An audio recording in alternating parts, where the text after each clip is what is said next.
We're ready for a 300-mile drive to the pay window in Vegas. Put the green flag in the air and turn them loose here in Sin City. Ooh, bad start for Kyle Larson there. Spun the tires, just didn't get going. Maybe he didn't get through the gears. Remember, way different transmissions than what he's used to on Sundays in the Cup car. Really stacked up that top lane. Teammates both finished inside the top 5 last week at Phoenix, 1-2 right now. Mayer out in front of Creed for the Haas factory team. And pay attention to the side draft. I saw Jesse Love doing it right there. The last time he raced in Vegas last September, the side draft was really aggressive. Saw guys using it more here than anywhere as they fan out down the front stretch. Everybody's searching for some clean air. Saw Brandon Jones in the 3rd position. Really good when contact. it comes to the mile and a half. Hang on to it. Jeremy Clements, 51, going for a ride. Oh, and that started, I could see Connor Zilic just had a ton of entry speed into 1, went up the racetrack. Well, he had a terrible angle as well. Like carried all that speed in and then was super low. It just, I mean, from that aerial, you could tell he wasn't going to make the corner. Super shallow. Damage to the right front fender of that car as well. Yeah, and he got into Jeremy. I was wondering maybe potentially there was an issue on the right front before that, just the way that car took off from the aerial, but just a super shallow entry, car didn't turn, and Jeremy was the innocent bystander on the outside. Just outside the top 10, so really good opportunities for these guys that are going to have to recover. Here's a look at what took place coming down to the start-finish line. You see Connor on the inside right here on the apron. You see Jeremy Clements on the outside, and watch the speed that he carries in. Just, gosh, I'm with you, Parker. It almost looks like something wasn't right on that car as it washed up the racetrack. He just not even close to staying on the bottom. No, it shot up. So, and you know, he was struggling with hitting the splitter in practice. I got to wonder how he gets loose there because he's got no side force there being beside Jeb when he turns in and just chased the car up. It snapped on him. And then when he was catching it going up the hill, Jeremy just happened to be the right place at the wrong time. Yeah. Clements so good last Saturday at Phoenix, making his 535th career start here today, matching Jeff Green for 2nd on the all-time list. But he's a part of this early incident. Lap 2, and the Whelen caution lights are on. Sam Mayer, your race leader, as we're underway here in Las Vegas.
NASCAR on the CW is brought to you by Ace, the helpful place.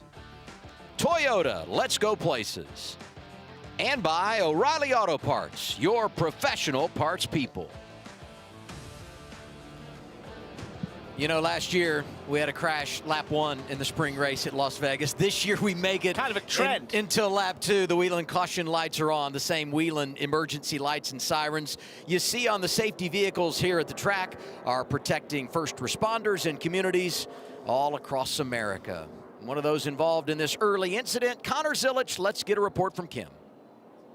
Yeah, early incident involving Connor and Jeremy Clements. Let's get some Starkey in-car communication to hear what Connor had to say. I'm feeling okay. I got really loose under him there. That's my fault. Therefore, we'll look at some pictures here. Look like just a tiny bit on the right front fender. Yeah, that's all it was. So you heard that. You guys, your assessment was correct. They talked about that damage in front of that right front tire. They did check the tire for any cuts. Tire looked okay. And the good news is the damage was not big enough to bring out the bare bond. So tough start to the day, but it'll be fun to see what he can do from the back of the field. Yeah, it's always so interesting when you get damage to these cars because sometimes you see what looks like a lot of damage and it doesn't seem to affect it too much. And then that little bit of damage there, we'll just get a read on what they have here and hopefully he's going to be okay. As you see, Jeremy Clements stopped on the track. He's actually at the start of pit road, yeah. He owes NASCAR a lap, so they're going to hold him here, and then he'll rejoin the field. Up front for the restart, Mayer and Creed, teammates of the Haas factory team. HFT leading laps at Vegas for the first time. Mayer once again goes inside lane as the field makes its way to the Echo Park restart zone. Echo Park Automotive, where car buying is easier, better, and happier.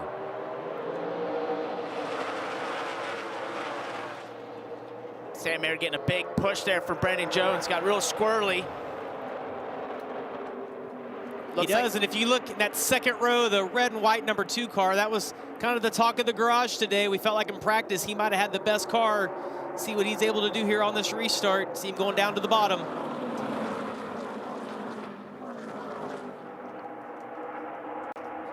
Lev up to third, front of Brandon Jones. Red, black, white, number 8, Sammy Smith has always had speed here, but has also been a victim so many times of circumstance. Wrong place, wrong time, very much in the game. And right behind him, you talked about him off the top, Parker, number 7, Justin Allgaier right in it. Really good, but I also was just watching there, 88 of Kyle Larson. Remember, he had that terrible start, fell way back, and just went way up the racetrack in 1 and 2. That allowed Retzloff to get below him. He just had a wiggle there in 3 and 4. Kind of struggling right there in 88. Yeah, you got to think maybe a tire going down or something. It just looks to me like he's extremely loose right now. All these cars complained about not having enough front grip in practice. I think the crew chiefs are really worried about over-adjusting for when the race starts. Dylan, you have some more on the 88. Yeah, I was talking with Marty Lindley this morning about this, and he said that they were going to free up pretty significantly for the start of this race because they felt like Kyle was too tight in qualifying. But he came on the radio right before that first yellow, or right at that first yellow, and basically said that they fired off tight when he was loaded in the corner. So still sorting out some balance issues, but not too concerned, and plenty of time still for Larson to charge forward from 8th. I just go back to last year in the 88. And you think about how good they were on the mile and a half. Even when, Larson comes in and fills in at Texas when Zilic was hurt, he wins at Texas. The runner-ups that Zilic was able to produce late in the year. Let's do our Toyota onboard camera. Briscoe qualifies outside the top 20, but he's making it happen outside lane, driving around the 17 of Corey Day. Oh, yeah, he's plus 13 right now, guys. He's been able to make that top side work. In turns 3 and 4, you see him migrate right back to the bottom through 1 and 2, but he has made hay on the restarts. And if you watch his wheel, that car is the same way in practice. It was nervous. A lot of movement in the wheel back and forth. As you see, he then goes back to the top. He feels really comfortable down there, making good speed. But you got to be careful using that top way too early. You can damage the tires, especially the right front. If you're one of the first up there when the track's still doesn't have a ton of rubber up there. It can be slightly dirty, even though we've had some on-track action today. For whatever reason, when you're one of the first up there, you're taking a big risk, and you can look like a hero early in the run, but you will pay a price later in the run if you get up there too often and too early. At 17 car a day, very productive here in the fall when he finished top 5. And that organization, HMS, did get a win last year on a 1.5 mile at Charlotte with William Byron. Let's take a look at Briscoe here. Yeah, watch Briscoe. You see the very top of your screen. Look at the cars he's able to go around. Everyone in dirty air. He just commits to that top side. That is so much fun if you're in that position. Look at the momentum. Passed 4 or 5 cars there in one corner. But, you know, he made all that ground up. But, guys, the one thing that I saw, Day was able to actually get back by him after he passed him on the outside. And you see now Briscoe has migrated back to the bottom. That's discouraging for me because I want to see the track get wider, hoping that with the high temps that we saw today, the amount of fall off in the tires that we see here, almost 2 seconds over the course of a run, that we would see guys get to the top. But it just seems like most of them are committing to the bottom right now. Well, let's give it some time. This place goes through a lot of changes and transitions throughout the race for whatever reason. Doesn't matter if it's just a sunny day like this and hot for whatever reason. And we've got a caution out. Second yellow of the day. Yeah, Cole Custer won the championship in 2023. And also Austin Green involved in the 87. I hesitated. You know, the paint scheme looks a whole lot like the 00 of Sheldon Creed, but it is the 87 of Austin Green. All sorts of tricks they try to play on us. Moving drivers. You, I mean, it has really been a brain freeze covering the O'Reilly Auto Parts Series this year because of all the rotations of drivers. And, you know, Cole Custer didn't have the best qualifying effort, started outside the top 15, was up to 12th when it stepped out on him. And a cool story here, driving for SS Greenlight Racing and Bobby Dotter, went over and drove for them in 2022, got the victory at California, the only victory they have in the history of that organization, and going to run that car 5 times in 2026. He's usually really good when he comes to the O'Reilly Series. Let's take a look here, going through 1 and 2, the top right of your screen. Oh, he just got loose underneath. Who is that? Is that Raja in the 32? Yes, that was Raja. He was underneath. You can even see the donut on the right side. And it looks like Austin Green may have just got helped around trying to slow up for this. But very similar to kind of what we saw from Connor Zilic. These Cup drivers don't have to deal with side force in the Cup car. Second caution of the day. 14 laps in at Las Vegas.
Get ready to power up. Don't miss the Super Mario Galaxy movie. Get your tickets now and experience the adventure only in theaters April 1st.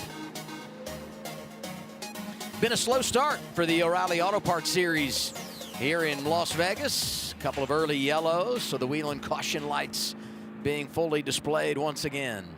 Not surprised, though, and I think it's fair to say this track is tough because of the speed it has, the amount of grip it has. It has grip until it doesn't, and what I mean by that is you get in there and your car feels good. It's not like it's hard to catch it when it gets out from underneath you, and we've seen big display of that so far today. Well, look at the consistent theme of both of these incidents that we've seen. The bumps into one, get the car unsettled.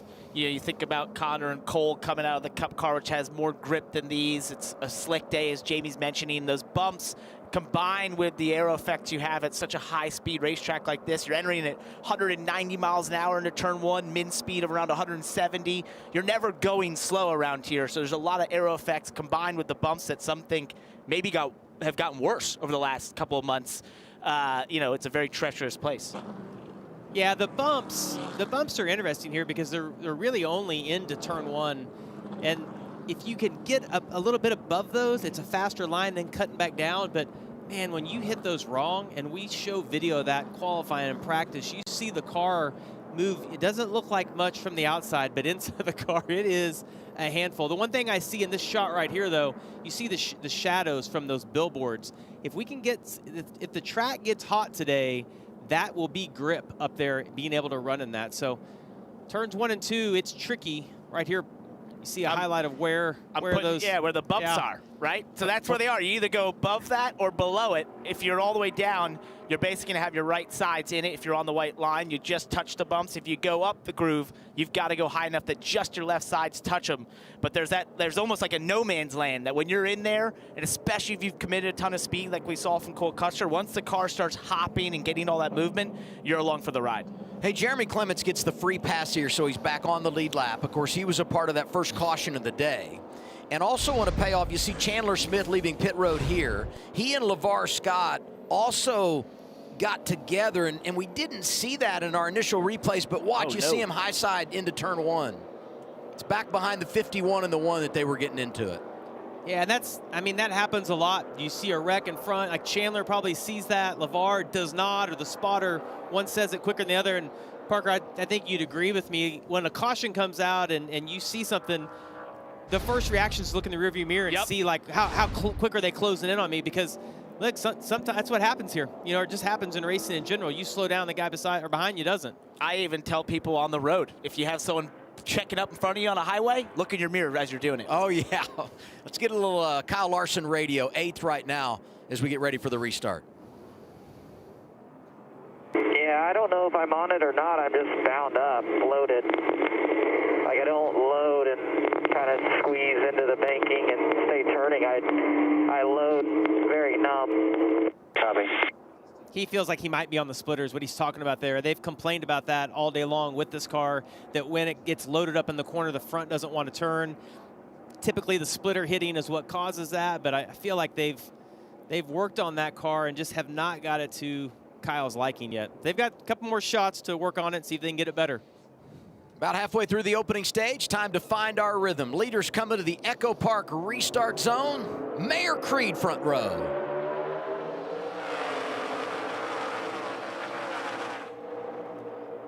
Sam Mayer with another great restart, just vaulted away from the field, has a gap to both the two and his teammate behind him. Didn't even have to clear them down the one, he was gone. Look at Chase Briscoe on the outside again. These guys, he is just going to the outside, making up a ton of ground. I don't feel like he has a great car, but he is manhandling it on the restarts. Look at that, all the way up to the very top. He's a Cup guy. He's had success here on Sundays. Swept here in the O'Reilly Auto Parts Series in 2020. Doesn't get to run all the time. Came to play today, did Chase Briscoe. And now we go full throttle with Sound Gear. Wherever sound is a problem, Sound Gear has the solution. Scan the QR code to learn more at soundgear.com. Turn it up.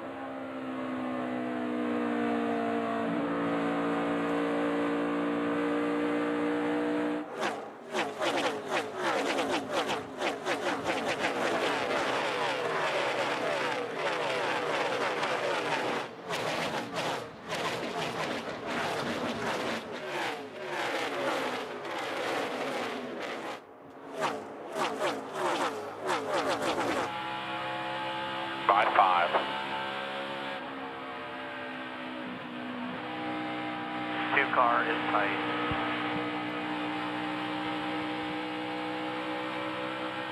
That 2 is really tight. The 2 is tight. Tell you what, Briscoe's getting after it. Gonna be racing his teammate for 4th, Taylor Gray in the 54, if he can get around Jesse Love. 2 not giving up in that outside lane.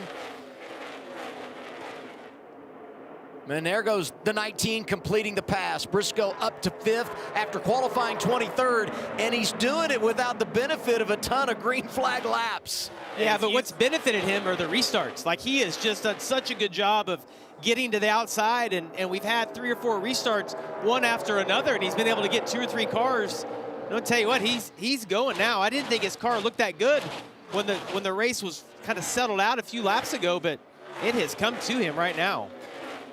Yeah, but look how he's doing it, right? Using an outside lane, first one up there, ton of grip right now. We'll see how that pays off on the long run, but definitely utilizing the upside, the top side in 3 and 4, just running the wall up here and getting monster momentum off the top and driving by people or beside them. What about it, Dylan?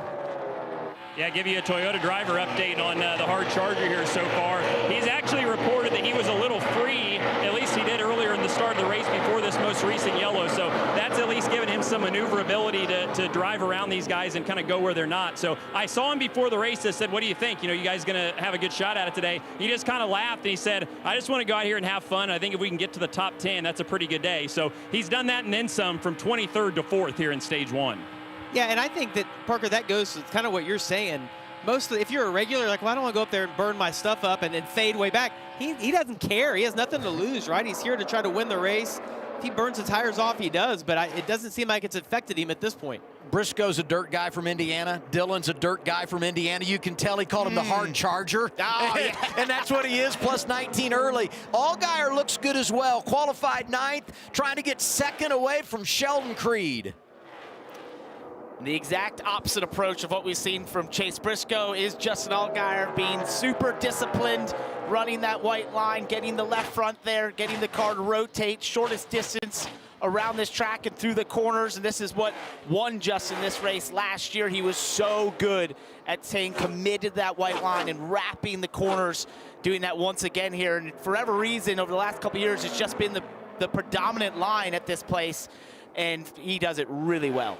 And getting to see him run the bottom like that tells you that he likes the way his car feels. As you see Sheldon Creed move up the racetrack, when you move up the track, it's almost a little bit of a crutch for whatever balance you're fighting. Typically, if the car's not turning good enough, you'll move up and you can find some grip. But Justin being committed to the bottom tells you he likes the balance of that car. I mean, it just stands to reason. If you're racing at Las Vegas in the O'Reilly Auto Parts Series, 7 is going to be good. Justin always outstanding here, Kim. Yeah, and Adam, disciplined is going to be the word of the day, because we've heard Parker use it multiple times to describe Justin at this racetrack. When I talked to crew chief Andrew Overstreet this morning, I asked him what makes Justin so good here, and he said the fact that he can stay disciplined. And then before the green flag flew on the radio, Justin reminded his team to say, stay on me, to be disciplined in that line. He said, I don't think I'm going to go up to the top, but I do want to be informed on who's up there. Otherwise, I'll be wrapping the bottom, and it's good to know where other guys are. Right now, he just said really good, little free to the middle, but then tight. But overall, a really good race car, he's telling his team. Allgaier riding 3rd behind the teammates out front. Creed is 2nd, and leading the way, the man that started out front, Sam Mayer. And this move on the restart was key to get ahead of the curve and take the lead. 41 in command right now at Las Vegas. Men, get ahead of your curve. Explore Peyronie's disease treatments at GetSomebody4PD.com.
Great Saturday afternoon in Las Vegas. You're watching the O'Reilly Auto Parts series on CW. And, you know, I always thought that Justin Allgaier was an unselfish, easy to work with kind of guy. He could have waited until we were back from break. I know you saw it side by side. Works. Yeah, but here he is dancing around Sam Mayer and staring right in the eyes.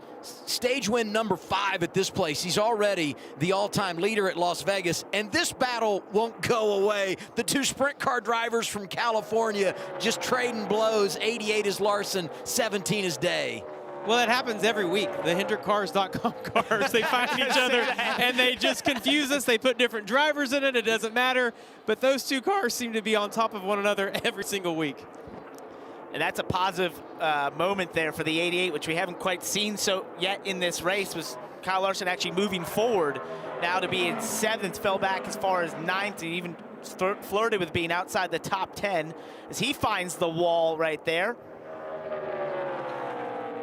Day just hanging on to it. I would say, though, if you're Corey Day and you finished 9th or better in 3 consecutive races, if you can go out and race around Larson and gain a little knowledge, and we've seen it this year, he uses that opening stage, stage 1, stage 2, to get better each and every week, Jamie.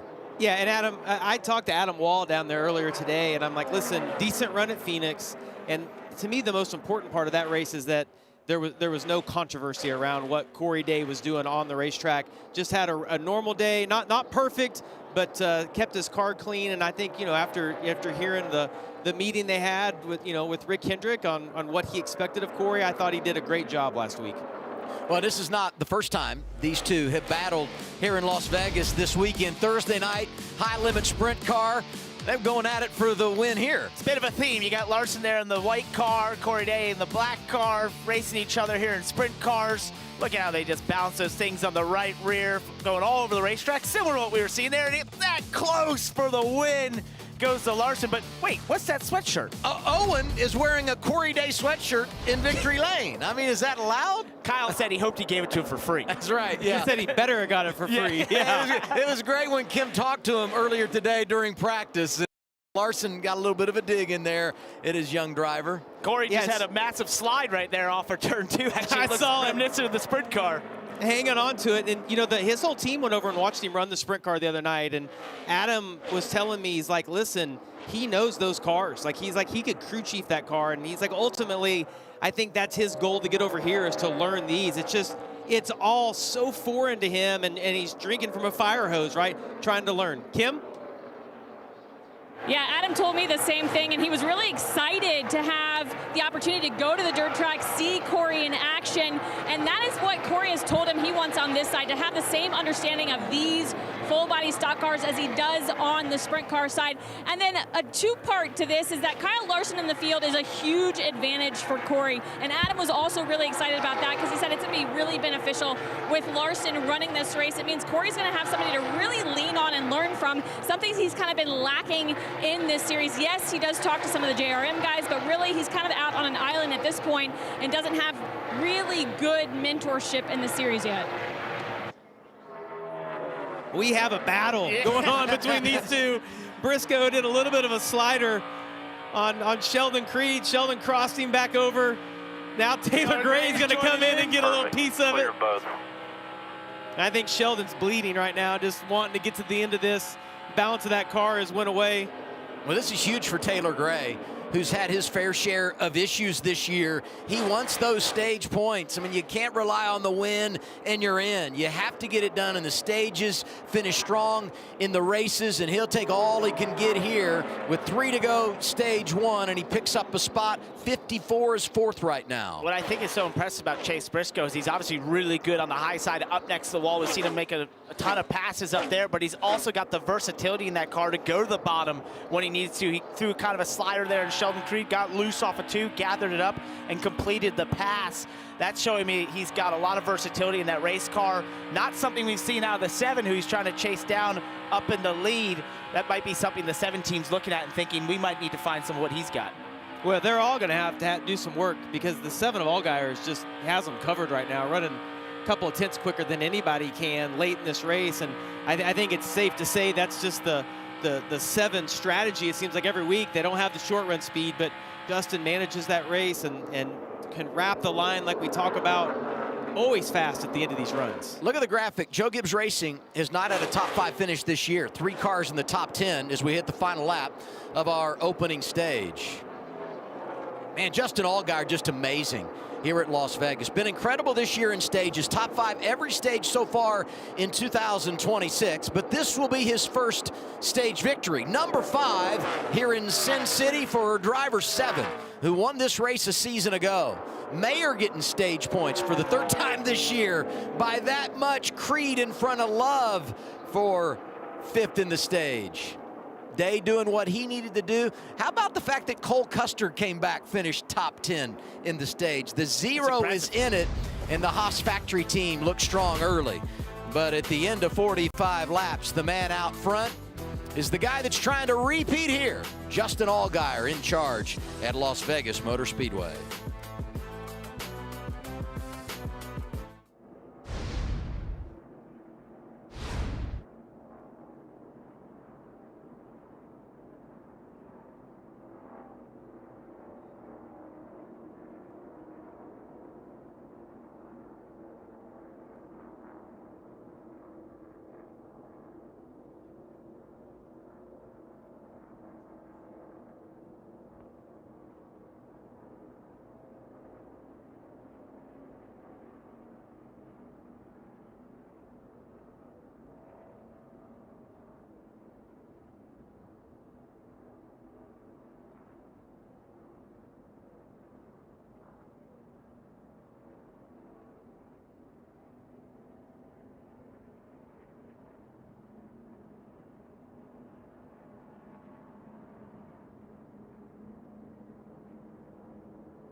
Complete in Las Vegas.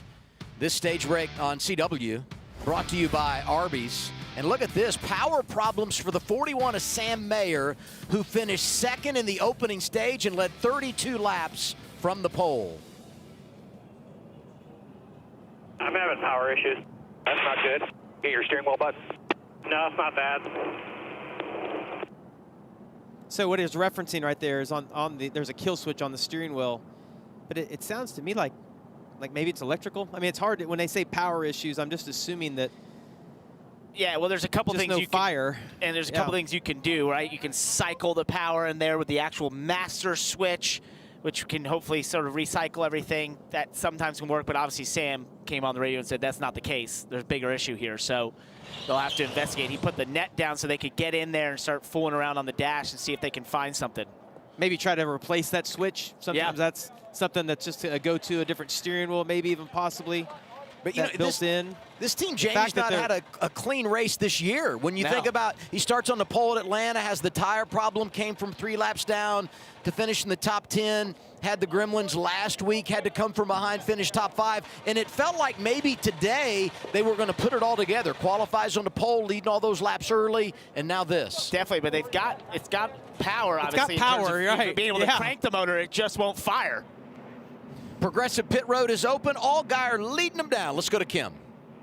Yeah, and his crew chief, Andrew Overstreet, reminding him to be a little bit conservative because we see speeding penalties often here. He's going to land in the box. He said the ride quality is great, just need a little entry security, but he doesn't want to tighten it up too much in the center. He just needs it to turn. So they'll just make an air pressure adjustment on those 4 fresh Goodyear tires, Sunoco fuel, Dylan. 23rd to 3rd for Chase Briscoe. Said he was free into turn 1 and felt like he was over-rotating the right rear. So once some more front grip, they might make a wedge adjustment here to help that. Taylor Gray, bottom of the screen, said he felt like the grip doesn't come in until well past the midway point of the run for them. 4 tires and fuel for the 54.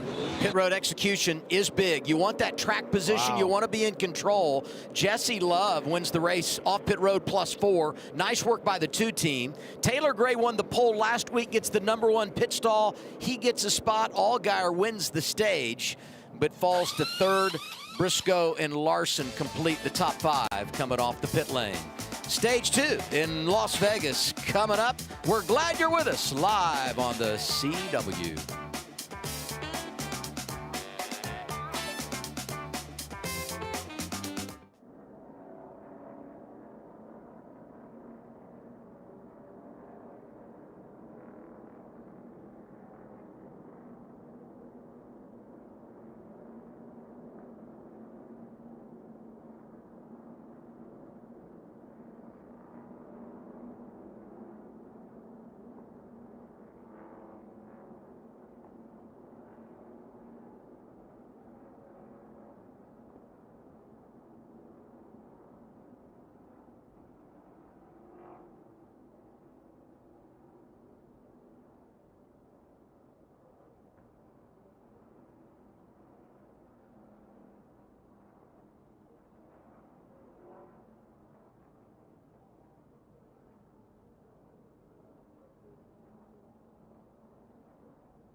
NASCAR on the CW is brought to you by Ace, the helpful place. Progressive, save when you bundle motorcycle, RV, and boat insurance. Visit progressive.com. And by O'Reilly Auto Parts, your professional parts people. Getting ready for stage 2 at Las Vegas. The Whelen caution lights are on. What you are seeing right now is the same Whelen emergency warning technology used by police, fire, and EMS vehicles across America, trusted every day to protect those who protect us. And as you can see, Sam Mayer, second in stage 1, having issues. They pushed his car behind the wall. Let's go downstairs, Dylan, with a special guest. Yeah, with the Grand Marshal today, Jacob Laughlin, who gave the command. So if you've watched Landman, you certainly know who this guy is. He's a real race fan, though, too. We see him at the Chili Bowl. He's a real hardcore race fan. So what's been the coolest part of the experience for you today? Obviously got to give the command, like we said, and get to see this from kind of the down low perspective. Yeah, well, I mean, this is my first time to a NASCAR event, and it's absolutely insane. I have to thank the guys from Wild Protein Snacks for bringing me out. Also, they have a great product, by the way. No, this is absolutely incredible. It's an honor to be Grand Marshal and be able to do this. I'm just happy to be here, man. Yeah, glad to have you here. He's a racer, too. Used to race micros when he was younger, so knows what it takes to go fast here, guys. Really, really cool. Love the show. Love that he's here representing. Very cool. He mentioned Wild on the Quapple car. Didn't get any stage points in stage 1, driving the 9 for Junior Motorsports this week, but 11th prior to the choose as we get ready for our second stage restart. And riding on board with Austin Hill, 1-800-PACK-RAT, giving us a bird's eye view of what he's thinking as we begin this second stage.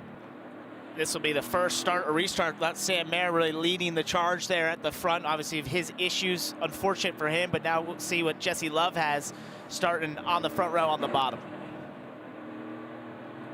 Allgaier, who won the stage, restarts in row 2. Front row, Love taking the inside control car to his right. Taylor Gray, they're through the Echo Park restart zone, and we're underway in this second stage. Can't wait to see what Briscoe does here. He's got his teammate in front of him.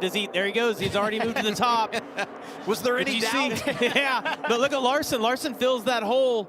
Seemed like it's been working better down in 3 and 4, though. We'll see if he can generate the momentum he needs. It can be tougher after a caution like this where all the rubber on the bottom got picked up. The top side just doesn't have the same amount of grip as the bottom because no one runs up there under the caution and picks up that rubber. And sure enough, he doesn't get the momentum that we saw earlier, actually falls back in the clutches of Kyle Larson. Yeah, and a way better restart for the 88 right there.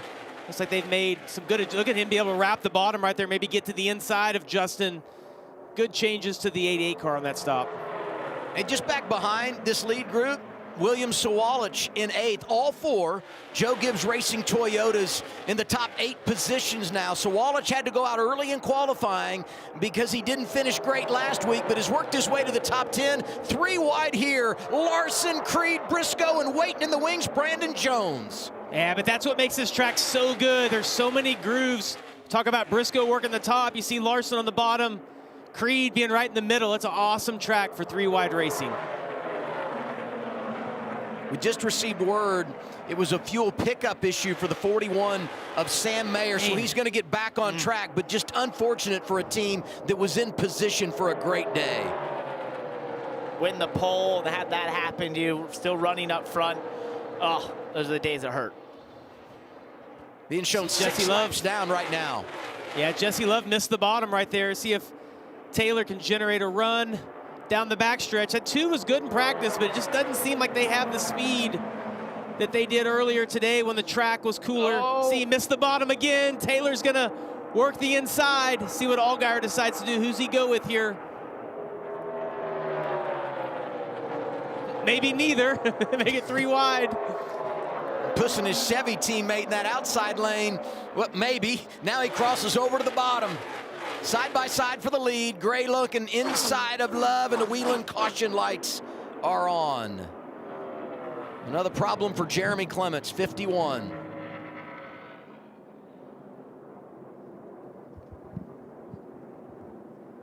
Easily able to get back to his pit stall there. Spin through the infield grass on the front stretch. What an eventful day for this 51 team. I mean, you have the problems lap 2, you get turned around, eventually get the free pass, get back on the lead lap. It worked his way back close to the top 15, even though they were out of balance on tires, and now you have another problem here in the first handful of laps of this second stage. And going to run out of tires at this rate if they keep it up. That's right. There you see it, coming off of 4, right at the entry of pit road. Had a tire going down is the report that we got. And we'll analyze who was leading the race when the caution came out after the break.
Test your luck and make your power play by heading to your local lottery retailer to get in the game for tonight's estimated Powerball jackpot of $75 million.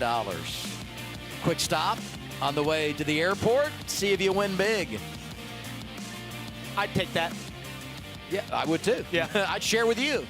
Caution is out. Stage 2. Here are our power movers. Chase Briscoe having a day, plus 18. Blaine Perkins looks good. Kyle Sieg, 11th here last year at plus 9. How about some love for Josh Williams? Both the Siegs on the board, and Dean Thompson, plus 8 as well. And now we do our golden moment, brought to you by Golden Corral. This is like the Chase Briscoe segment. Flexing muscles, outside lane. Let's just make it full wide. Around the outside, but it didn't matter if it was the outside, the inside. He was just making passes and finding a way by other cars. Most of them were up next to that wall, but he could go anywhere in that 19 car. It was mightily impressive to watch through the first stage. I think he's put a couple people on notice. If he can get to the clean air, he could be very fast. You know, we went to break, and I questioned who was leading the race. So timing and scoring at that time said that it was Taylor Gray. He and Jesse Love were going back and forth, but you revert back to the last timing line. It was Jesse Love, so he is in control as we anticipate the restart here. To be he and Gray on the front row, and then behind them, Allgaier and Larson. And Larson in that outside lane, I'm looking forward to watch the 88 and the 19 here on the restart. And one of the things I thought was interesting those last couple laps is when Taylor Gray and Jesse Love were racing tooth and nail, it's not like Justin was pushing the issue. He was just watching and waiting for it to sort out. And where does he come on the strongest? That's late in the run, on the long run. We saw that before. That veteran discipline of just taking your time and let them sort it out. What about the race leader, Dylan? Yeah, they've haven't been perfect here so far. Jesse feels like they've maybe been on the splitter a little bit, and also don't feel like that the corner is connected as well as they like. So a lot of times here it seems like we hear loose in, loose off, and then tight center. So they're just trying to piece all that together now to let this car wrap the bottom like they want to. It's hard to practice on a green track when it's cool out and then go out and race in the conditions that they have right now. It's hard on the crew chiefs to know what adjustments they need to make. The one thing that sticks out to me at this point in the race is all the cars who we thought were going to be contenders to win. You look, the 2-car, Jesse Love leading right now, and then we mentioned Larson and Briscoe. They've all migrated into the top 5. Allgaier, who won this race a year ago, you see him second row inside. It's all starting to come together for a great race, great battle to the end. Cream always rises to the top, right? That's what they say. You just come up with that? That's what my grandmother said. It's not an old saying, right? Yeah. Obviously, NASCAR added a lap, didn't have everything exactly where they wanted it, so we'll go one more time around, and then we'll get the restart. Already working caution number 4. One of those, obviously, the stage break to end stage 1, but and a few more moments in this race than we normally do, stage 1, stage 2 in recent history. By the way, the free pass did go to Sam Mayer, so he goes from 6 laps down to 5. That's the good news for him. Bad news is Clements goes a lap down when he has the spin, so he would be in the free pass position. I thought maybe Mayer was on in a spot where he could get on a run and have another one of those great comebacks, but he's going to have a little bit of help here. How many did he make up at Atlanta? It was 3 down. 3 down. I think we might have a little bit of debris they're talking about on Jesse Love's grill. Doesn't look like much, but they run these things right on the verge for the water temp to maximize the downforce. And if you're the leader, it's going to be really hard to get that off, maybe pull it behind the pace car. And that's what when we were on board with his teammate there, Austin Hill, you heard him shutting the motor off and coasting. That's not just about saving fuel and making your stops faster. It's also cooling that motor and getting it in the right temp range for the restart here, not getting it overheated when it's not getting all that airflow under caution. Lights off on a pace car, so we'll go green this time. Field is set for the Echo Park restart zone.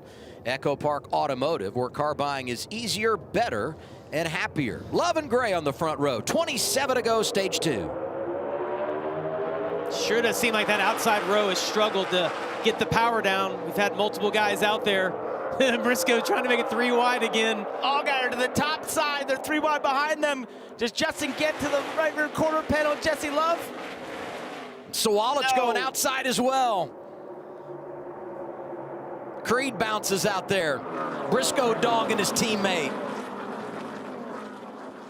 See Cole Custer all the way to the top, trying to find some clean air. See if he can get the momentum. It's going to get tight right there on exit. Yeah, look at Corey Day.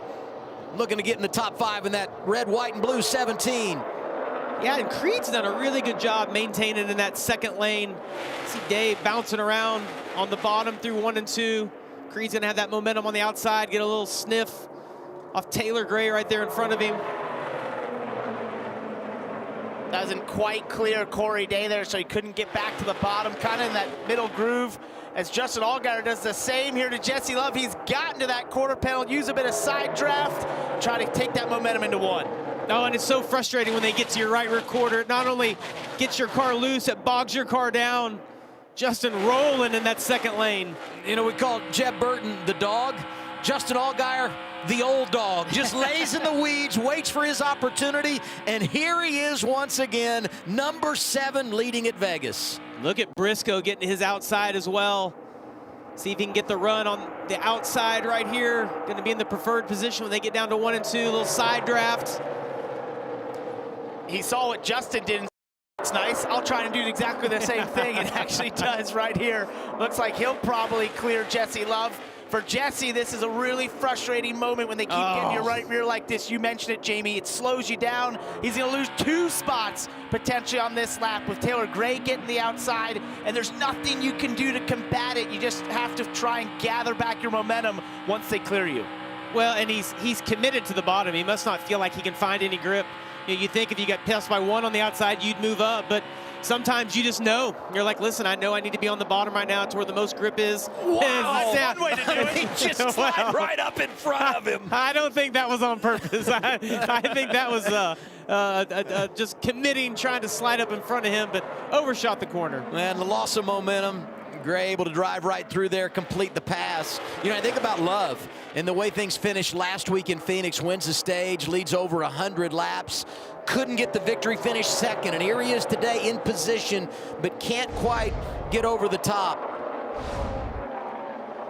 Take a look back at this. You can see that Jesse Love just YOLOs it off into one. YOLO? Throws it off in there. Says, I'm going to try the little slider here. It just doesn't quite get it stopped in the middle to be able to basically park the 54, and Taylor Gray drives right by him, right on past. I mean, the California connection going at it right now. 4th, 5th, 6th, and 7th, all from California. Love, Day, Creed, and Larson. Fun to watch these talented drivers, so accomplished at various levels, different types of race cars, and delivering big-time Stage 2 at Vegas. Corey Day moving up the racetrack. He's been running on the bottom. Saw Creed move up. He moved up there. This guy right here, Connor Zilic, is making a nice little comeback. Had that issue early on. He's +9 since the restart. He's been able to make up a lot of ground right here. Childers has made the right adjustments. Got that front end taped up. Car's looking good. You know, you reference Rodney Childers, and you couldn't help but feel what he brought to the table last Saturday at Phoenix when Carson Kvapil was driving that car, just so strong. We know the Childers history at the 1 mile track just outside of Phoenix, Arizona, and making it happen for Zilic here today as Creed gets out of line. Looking inside. Hang on to that thing. Wow, little slide for the 17. That was wild. Creed had a huge amount of momentum. He threw down to the inside. He got there and then suddenly got really loose. Had to walk the car up the racetrack. That got sort of Corey Day loose as he went up the racetrack, and they were all moving around a ton as Corey gets back to the bottom here, trying to wrap that white line. You know how much fun that is? These guys are having right now. Racing, you see Creed getting super loose. Look at Day hanging on to it right there. Listen, they are having a blast out there, working each of these lanes, trying to get by each other. One passes one corner, the next goes by the next. It's awesome. That is so sideways. You think Larson's watching that as his protege, smiling, thinking, laughing. Yeah, boy. I just wanted to see Larson's eyes. They had to be the size of Easter eggs with Easter coming up next month. I mean, he had a front row seat for that dance. Well, he's packing air on him right now, getting him loose again, saying, hang on, here I come. Zero sympathy. 88 coming through. Larson up to 6th.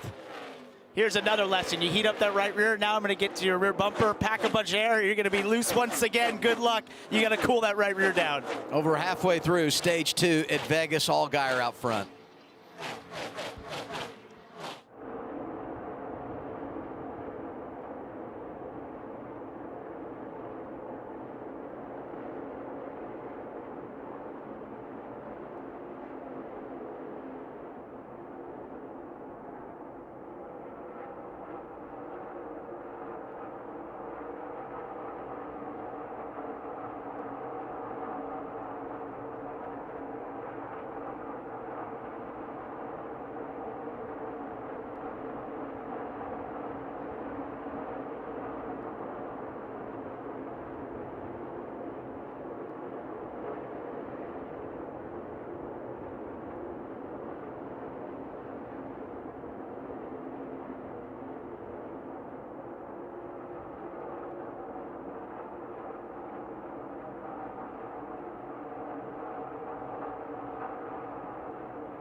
Race number 5, 2026 for the O'Reilly Auto Parts Series brings us to Las Vegas. You're watching live on the CW. 12 laps to go, second stage.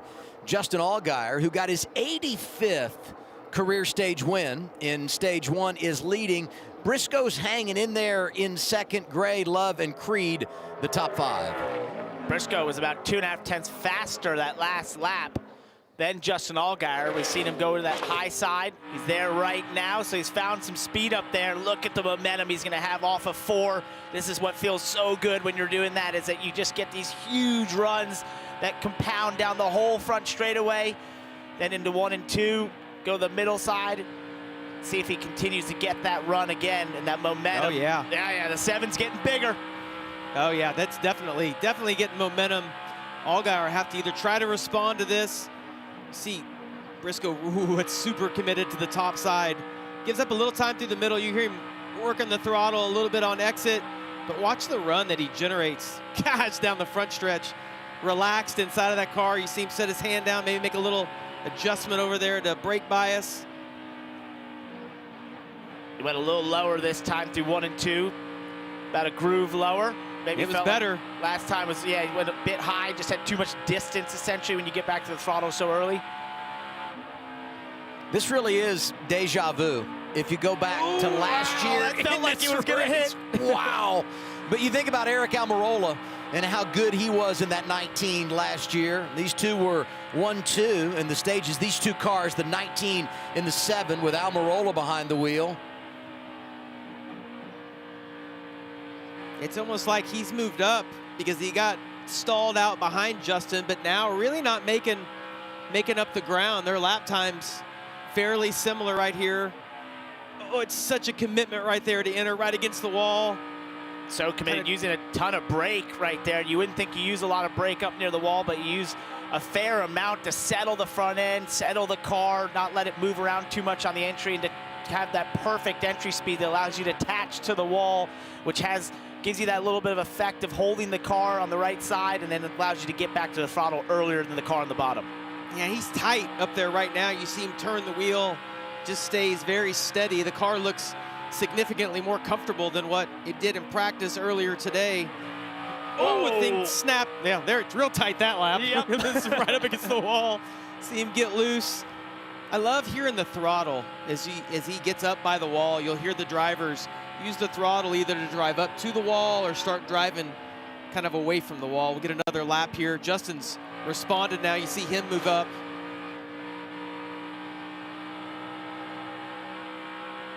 Seven to go. Little radio there, talking lap time, where everybody is with 7 to go in the stage. Let's get an update here. Corey Day, Kim. Yeah, earlier in the day during practice and qualifying, you guys noted the conditions may be a little bit different than typically at Vegas. It was very calm. There was no wind. Well, those conditions have changed a little bit. We are getting gusts, so let's listen to the in-car, courtesy of Starkey Communications of Corey Day. Is that wind or what is that? Yeah, copy that. Still by 2 back to the middle now.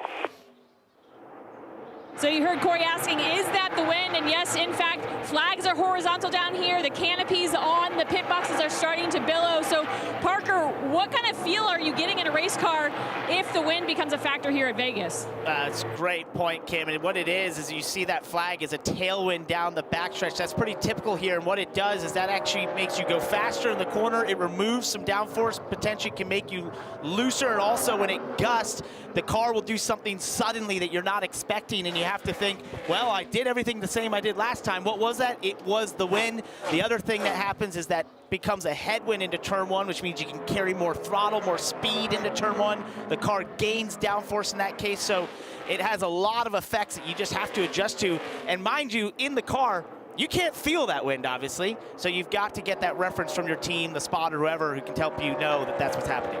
And it's deceiving because it makes it feel so good in turns 1 and 2 that you're like, oh, my balance is great. I've got a ton of grip. But then you get to 3 and 4, and it's the exact opposite. So you said it. You can't feel it in the car. You got to kind of watch the flags. Oh, it's tight right there with Swalich on the outside of Custer. You see they lost their momentum. Sieg's going to have a run behind both of those guys. Ryan Sieg, top 10 in the last 4 races here, 7th or better. Nearly won this race a playoff event in the fall of 2024. Lost it to A.J. Allmendinger, but hasn't performed at the level I'm sure they would have hoped here today. 14th, as we said, behind Sawalich and Custer. 3 to go, second stage.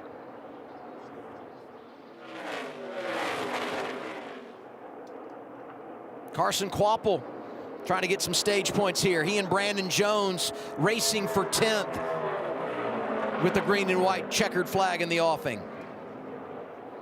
Brandon running that really high groove like his teammate Chase Briscoe was. Got a good battle on the right with Kyle Larson and Sheldon Creed. And left of your screen, Allgaier leading, but some lap traffic out there. What will that do to upset the apple cart? We'll see 1 to go in the stage after he comes off turn 4 and back to the start-finish line. And I know Allgaier's in a little bit of traffic right here, but has been watching lap times.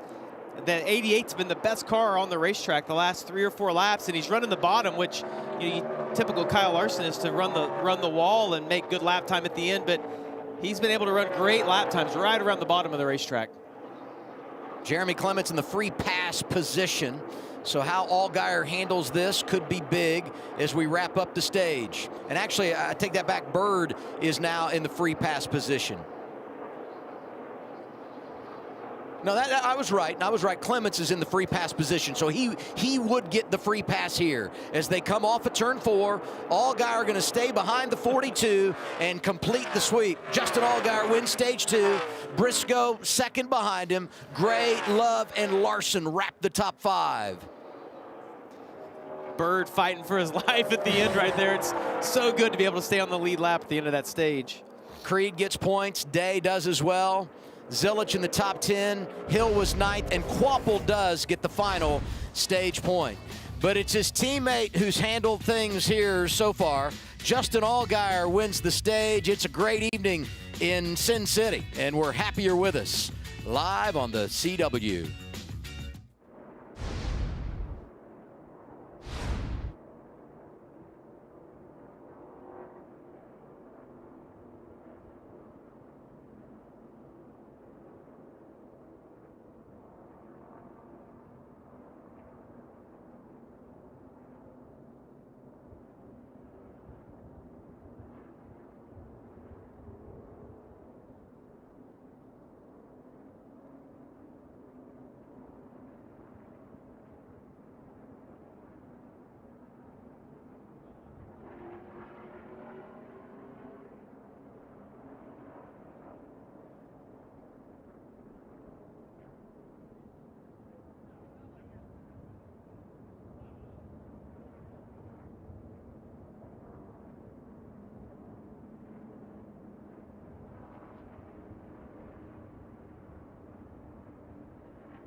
It's the perfect time to fuel up with Arby's new $7.99 meat in 3 box. Arby's is giving you a whole lot of food with a classic roast beef or crispy fish sandwich and 3 delicious sides. That's more meal for your money. Scan the QR code to order now in the Arby's app. Arby's, we have the meats, and Carla Metz here hanging out with you in the CW garage. And breaking the series record last weekend for most consecutive seasons with the win was pretty cool for Justin Allgaier. But getting his crew chief, Andrew Overstreet, back into victory lane for the first time since 2024 is what made it so special. Allgaier called his Phoenix win an Andrew win, recalling the good pit strategy and adjustments after starting 17th last weekend. He said Andrew is the perfect balance of being prepared without reinventing the wheel for a 7 team that stayed mostly intact this offseason, and we're seeing that confidence come to play with stage 1 and stage 2 wins, Adam.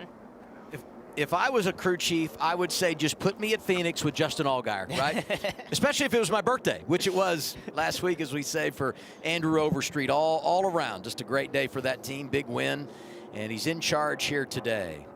Allgaier in front of Briscoe, Gray, Love, and Larson. Jeremy Clements did get the free pass. He'll get back on the lead lap. Pit stops after stage 2. Progressive pit road is open to Kim.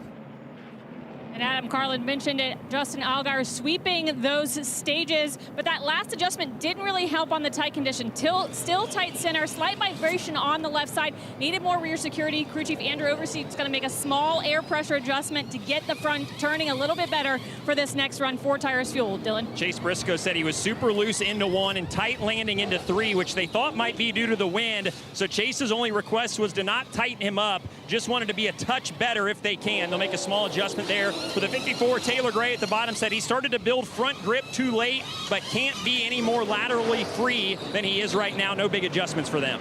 A repeat of what we had at the end of stage 1, the race off progressive pit road, and it's going to be Jesse Love +3. Allgaier loses 1. Briscoe up to 3rd, Creed and Gray, the last off of the pit lane inside the top 5.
NASCAR on the CW is brought to you by Golden Corral.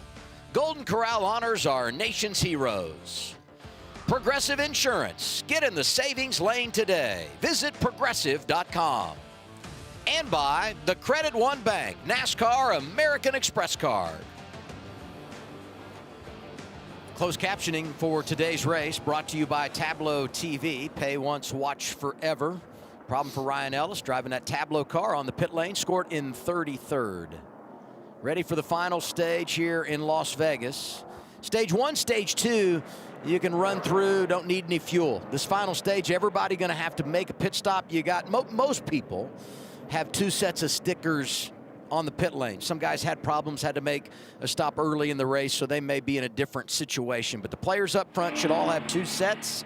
We'll see how they manage them. Jesse Love, great effort by the 2 crew on the pit lane. He's in charge as we begin the final stage with Allgaier to his right, row 2, Creed and Briscoe. Leaders heading to the Echo Park Automotive Restart Zone. Closing on halfway at Vegas. That's the best job we've seen all day long by the outside. Allgaier didn't really spin the wheels. Hanging on the 2's quarter panel. Can Jesse clear Justin Allgaier there through using the bottom? He does. Gets up in front of him to cover down the back straightaway. Make sure he doesn't have big momentum. He's got both lanes covered right now. Back to the bottom in 3. Allgaier's been so quick in that second groove. See if Danny Stockman's made the right adjustments to the 2 car for this stop. Get some speed out of it. And guess where Briscoe went? To the top. Did not quite work there in 3 and 4. Just lost a host of positions when he went up there. Just doesn't have the grip on the restart. You see Zilich now go up to the top. Larson's going to look to the middle. Going to be 3 wide down the back. And I don't even know if it's that it doesn't have the grip up there. I think it's just on the new tires. The guys have so much grip on the bottom. It doesn't look as impressive. See, here, listen to the throttle that they can use. Just less distance. Well, Austin Hill slides out in front of Zilich there in a blue and white 21. Haven't talked a lot about him today. Came in 3rd in points. Top 10 in every mile-and-a-half race a year ago. This restart for Briscoe has been disastrous. Got forced to the top, fell back, now stuck in the middle, 3 wide. But you're just trying to gather positive momentum at that point and stop the bleeding a little bit. It looks like he might have. There he goes to the top once again. Jamie, I disagree with you. Oh, there goes the 19 into the wall that time, it basically looks like. So I think it has less grip up there. Well, it might, Parker. Yeah, it might. I disagree. Bunch of Joe Gibbs Racing Toyotas right there. Orange and white, number 18, Sawalich. He's running 9th right now. Just behind him, you got Jones, you got Briscoe. Saw Sammy Smith trying to make something happen. There it is on the replay. Into the wall, turn 4 for Briscoe. Yeah, that was pretty good contact right there as well. Oh, body will pop back out, but did he bend any of the suspension? The rear, hopefully okay. Well, I'd be worried that you cut a tire down basically at this point. It was a really hard hit. It's rubbing, seems slow on the right side of our screen. I think he's got a tire going down right now. Gonna have to get back to pit lane. Yeah, you said it, Parker. Terrible set of events right there for the 19. Had a bad restart and then see him trying to get down. He's waving his hand, wanting to get to the bottom so he can get to pit road. They're 3 wide behind him. This is gonna be really tough. Oh boy. Brennan Poole in the 44. 92, Josh Williams. Oh my Lord. Gosh, that's a lot to manage. He missed it. And he doesn't get down. Oh, now we missed the shift. We'll get back to it. Back to the front. Love leading Allgaier. Yeah, better to miss that restart than slow down and cause a wreck right here. He probably knew that he had. Brennan did a good job of missing that. That could have been huge wreck off of 4. And he was doing what you do there, which is watch your mirror and just hoping the 44 would have went up and he could see clear racetrack behind him, but he did the right things. You said, saw that, thought better of stopping on the brakes, tried to stop when it was so late, but it was too late to get on pit road, and there he does finally get to pit road here after all that calamity. You know, and sometimes, Jamie, you see a team overcome an unscheduled green flag pit stop because everybody's going to have to make one. Problem here. Not here. Briscoe's outside the fuel window, so they'll have to come back. This is just really disastrous to come down in this situation. No, and watch this battle you got for the lead over here on the right. Jesse Love, I saw last lap through turns 1 and 2. He's kind of countered what he did different. He ran a little higher through 1 and 2. Ran a really good lap the last time through, but the 7 still just has a little more front grip. Trying to work to his inside. Now is going to be in the preferred position down here. Allgaier's passed him. It's so frustrating. Got him on the outside the last time. Love countered. Now he's going to get him on the inside. Can't win. Jesse did all he could to get down on the door there of Justin. Tried to squeeze him into the corner, do whatever he could to disrupt the air, but to no avail. Once Justin got to that white line, he found the grip, got the car rotated, and was able to slip on by. Yeah, how do you protect that, Jamie, when he's you beat on the top and the bottom? Yeah, you're going to have to make some good adjustments to your car because the 7 is just, man, he has the momentum right now. That great win last weekend at Phoenix, and he comes to such a good track for himself. He and Street are doing an awesome job together, making the right adjustments.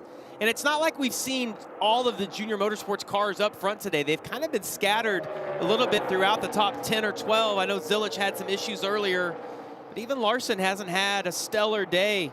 7 car doing an awesome job. Junior Motorsports has won 4 times at Las Vegas, including their first ever victory as an organization in 2008 when the Hall of Famer Mark Martin pulled into victory lane. It's really, really cool moment for JRM, and here they are all these years later, over 100 wins, and Allgaier in charge of the field one more time. And the key here for Jesse Love is to do exactly what he just did there in 3 and 4. He basically followed the tire tracks of Justin Allgaier to learn how to be on that bottom lane. Now he does something different in 1 and 2, but I thought it was interesting in 3 and 4 when Allgaier first got ahead of him. He missed the bottom basically a lap or 2 in a row, and then that last time was able to get right down there and actually gain a little bit on Justin on the exit as we see Austin Hill on the inside of Zilich here. And Austin gets that white line. He's the one who taught a lot of us that this was the line to use back in 2023. He used it to get to victory lane, but not quite had the car today. Catfish, bottom feeder, whatever Austin one Hill. of those terms you want to use. That's right, yeah. Hey, this pit crew view brought to you by O'Reilly Auto Parts, and we're following the one team. Rodney Childers on the pit box working hard. Comes back to the O'Reilly Auto Parts series. So much success at the cup level, in particular with Kevin Harvick. You think about the run they had at Stewart-Haas Racing. Some question marks about where he was going to land in his career, but comes to Junior Motorsports doing a great job. And here we are for the lead. Love didn't go away to the inside. 2 returns the favor. The reigning champ is leading once again. Almost seeing the vulnerability out of the 7 car right there. You see him slide in the back now. It wasn't that Jesse Love had a spectacular lap. The 7 of Allgaier had a really bad set of corners in turns 3 and 4. See that balance. Yeah, he didn't get to to he got loose, early, and then just couldn't get the momentum on the exit. He didn't get to the white line, and you get stuck in almost no man's land at that point if you don't commit and get to that white line. We saw Jesse do that earlier, then learned from it, counteracted it, and is now able to get to the lead. Let's take a listen to Justin Allgaier's radio. Quite a bit freer right here. Yeah, I saw your moment. Just reel it back in now, get back in that rhythm. Hear him talking about the balance of that car being too loose. I'm gonna tell you, this isn't a track to be too loose at. Because of the speeds that you have, it's so hard to hang on. First time we've seen the 7 have a little bit of a weakness right here. The 2 capitalized on it. Slowly driving away right now. Yeah, and you could see, Justin, just that last time through 3 and 4, there was a lot of wheel to the right, basically counteracting the slide for the right rear. So, and look at Sheldon Creed even gaining on him. So it's almost like a switch flipped here for Justin Allgaier in terms of being so dominant and suddenly being too loose. Last 2 champs running 1-2, but they're closing on Allgaier. Creed, Gray, Day, the top 5.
The fastest growing cable news network in all of television is News Nation. News Nation respects all Americans and is news for all Americans. To find News Nation on your screen, go to newsnationnow.com. Jesse Love leading at Las Vegas for the O'Reilly Auto Parts Series. Taylor Gray trying to get second away from Justin Allgaier. Sheldon Creed right there. Jesse Allgaier's complaining about, being too loose. You see him just searching now, running the bottom, the middle, high. He's just trying to find some grip. That balance being way too free right now for the 7. And there's a caution. Number 6 today. And the 4th for an incident on track, 26, Dean Thompson. I tell you, I've been watching this battle. It's just a matter of time. They were going at it back and forth. There was 4 or 5 of them together, and there were a lot of moments that it was close, and it finally happened. It was a pack of cars there just around the 20th to 18th that were just racing tooth and nail, side by side, 3 wide at times. We were commentating on it under the break about it because it was a lot of fun to watch. It's hard to maintain your concentration during break with McMurray reacting to everything that the fans at home are seeing side by side. If they think his reactions are sort of for the, when we're live, just know it's the exact same thing when nothing's being recorded. Yeah, just real. This caution comes out at an interesting time. 82 laps to go, you're outside the fuel window. All these guys up front have 2 sets of tires, right? So, I'm assuming you pit here, you get a set, you'll have to come one more time. This is a little bit later into the spin here with Dean Thompson, Patrick Starpoli, but if we look there, top right of your screen, you can see they're both going around. That's kind of an indication of what we saw earlier in the race. Remember, Connor Zilich had that moment with Jeremy Clements beginning in lap 2. You had the same with Cole Custer getting loose through there. When you hit those bumps, you have a car to your outside at times, it's going to be really hard to hold on. Let's take a listen to Patrick Starpoli's radio. Rear end just stepped out on you there? Yeah, I just got free under him. He chopped down. I tried backing up as early as I could. It just got sideways, man. Tell him I'm sorry. Well, sums it up. Yep, it's exactly what we thought. It's all part of the learning experience in these cars. Side force is a thing, and if you get it taken away from you, a lot of times you go for a ride. First car 1 lap down, Ryan Ellis, he gets the free pass. Next guy would have been Chase Briscoe, who had made the unscheduled stop. So he'll stay a lap down unless he would, take the wave around here. We'll see how everybody manages this. 2 sets of tires laying for all these front runners. Progressive pit road is open, and they're taking advantage, Kim. And Justin Allgaier in that 7 car reporting to his team, he's way freer that run. In fact, if he got tight across the middle, he wasn't able to put any wheel into it. In the previous stops, they took air pressure adjustment. Now they will actually make a chassis adjustment. Track bar right there, you see, Dylan. Jesse Love in the middle of the screen said, I'm okay, but the track felt like it swung free. So he told Danny Stockman, if you think it's going to keep doing that, give me some lateral grip. They'll take a half round out of the right rear to do that. Taylor Gray hasn't said much on the radio this run. Think they've been pretty happy with their race car, 4 tires and fuel for the 54. We'll get the race off Progressive Pit Road. Love maintains. 2's been incredible today. That crew, outstanding. Gray +1. Creed gets a spot. +2 for Connor Zilich. Allgaier lost 4 in that exchange with an adjustment. 6th caution of the day. Restart coming. 80 laps to go in Las Vegas.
We've been selling all day the success of that 2-pit crew. Twice they've won the battle off the pit lane. They held serve in this most recent cycle, but unfortunately, there was a penalty, safety violation.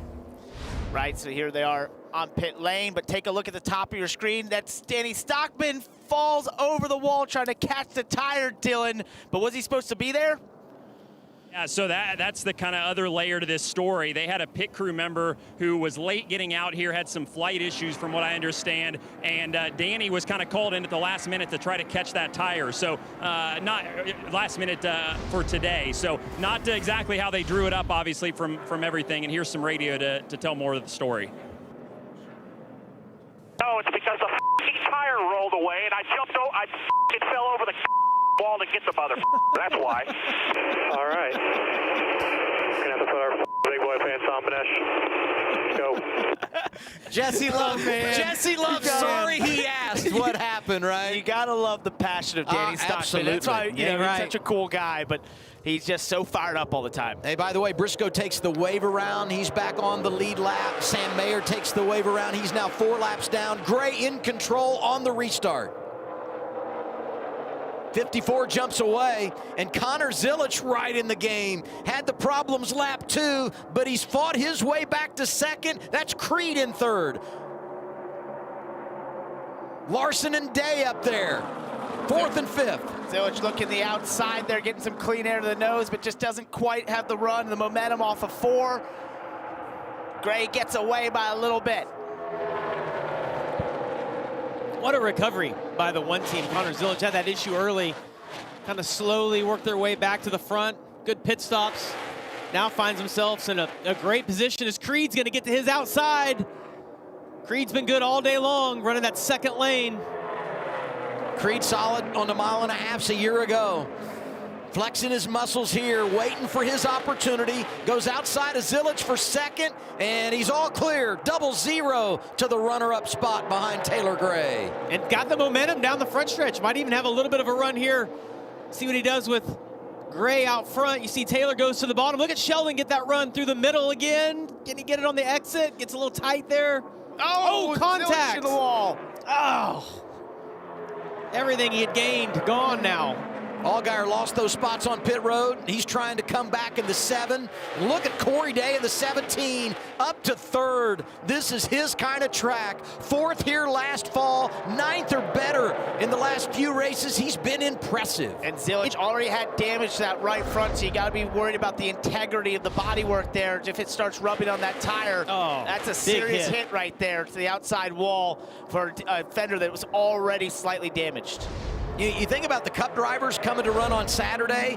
Custer had the slide. Briscoe gets in the wall. Now Zilic is in the wall. The car not handling the way that Larson would like. They've all faced their adversities here today, and the series regulars have come to play. See Sheldon continuing to try to make that second lane work, then turning back down the racetrack, trying to get a little bit of a run down the backstretch. It looks like he's better than the 54 right now. Just has to figure out how to complete the pass right here. Taylor probably driving out of the mirror, going everywhere that Sheldon is. And look at Love right of your screen, starting to drive back through after the penalty. Plus 10 since the restart and going to the outside of Anthony Alfredo for 18th. He's flying through, but this is one of the toughest parts of the race to make up time. Everyone's had the chance to work on their cars. It's going to get harder and harder as he comes through the field to make those passes and be so much faster. As we see Sheldon trying to go to the outside, and you look at that flag up there. Huge gust of wind down the back stretch, making these cars ill-handling into 3. Yeah, the wind's gusting almost 25 miles per hour right now. Wasn't even supposed to be windy today. It just continues to get worse. You know the drivers are struggling with that into turn 3. Corey Day, that you hit on a little bit, Adam. I thought this would be a good race for him just because of how he ran last year and based on how they started, but the fact that he's ahead of all those, the majority of the junior motorsports cars, and it's been continuous all day long. You see Larson right there and Allgaier, Corey Day in front of both of them right now. It's been a great day for him. But so much of this, Parker, reminds me of what we saw out of Zilich last year, and I said it earlier. But you take the opening couple of stages to go to school, get educated, and then you pounce in the final stage. We've seen it so many times. And hey, Carson Kvapil has been impressive in that 9 as well. Just can't sing his praises enough. Driving a third different car in consecutive weeks, but once again, putting himself in position for success, racing Larson. The 9 team thought they had a really good car in practice earlier today. It's taken him the whole race, though, to work his way to the front. He's been pretty methodical. You see right here with a couple of his teammates, Larson on his inside. Zilich has been able to continue even with that damage on the right front, but no damage on the 9 car. He's had a solid day. It's been a great year for him. Caution is out, 7th of the day. Saw Josh Bilicki there in the 07. Patrick Staropoli in a 48. Yeah, I believe there was a bit of a moment off of turn 4 and actually a little further down on the front stretch potentially where this happened. Patrick Staropoli just had that incident with Dean Thompson. Got loose underneath him. They spun in 1 and 2. Was trying to come back to the field. Both these drivers outside the top 25.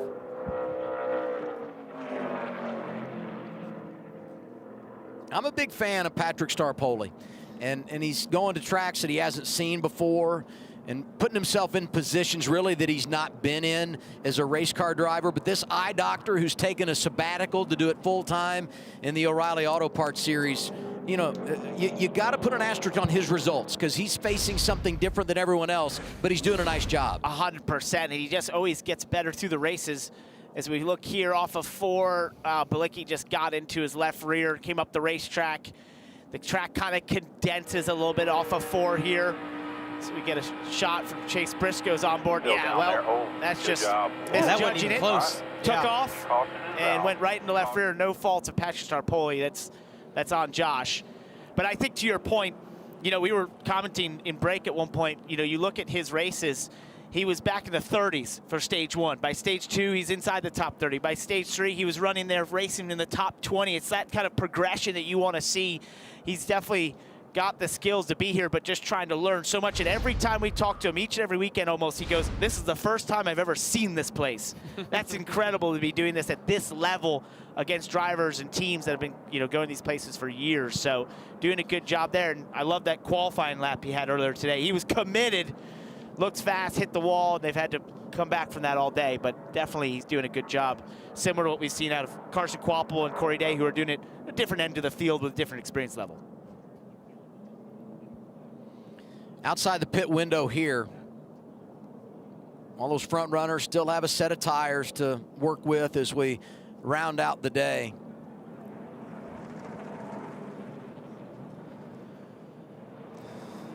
You know, Corey made a lot of headlines in those first few races of the year, and there was some negative talk, but he went through the reset. He looked his problems right in the eyes and goes last week to Phoenix and gets that top 10. Very impressive there, and starting to go to tracks, you know, now a second time, and you just know that that's going to infuse some confidence for him.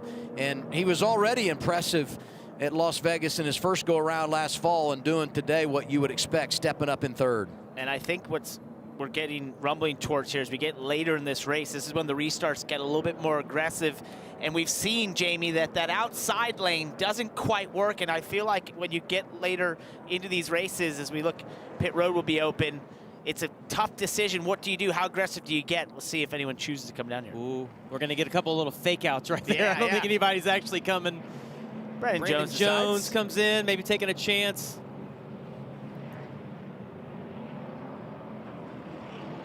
Jesse Love decides to come. What he wants to do indecision there. He was really close to that orange box when he came down pit road. You know, he had worked his way back to 17th.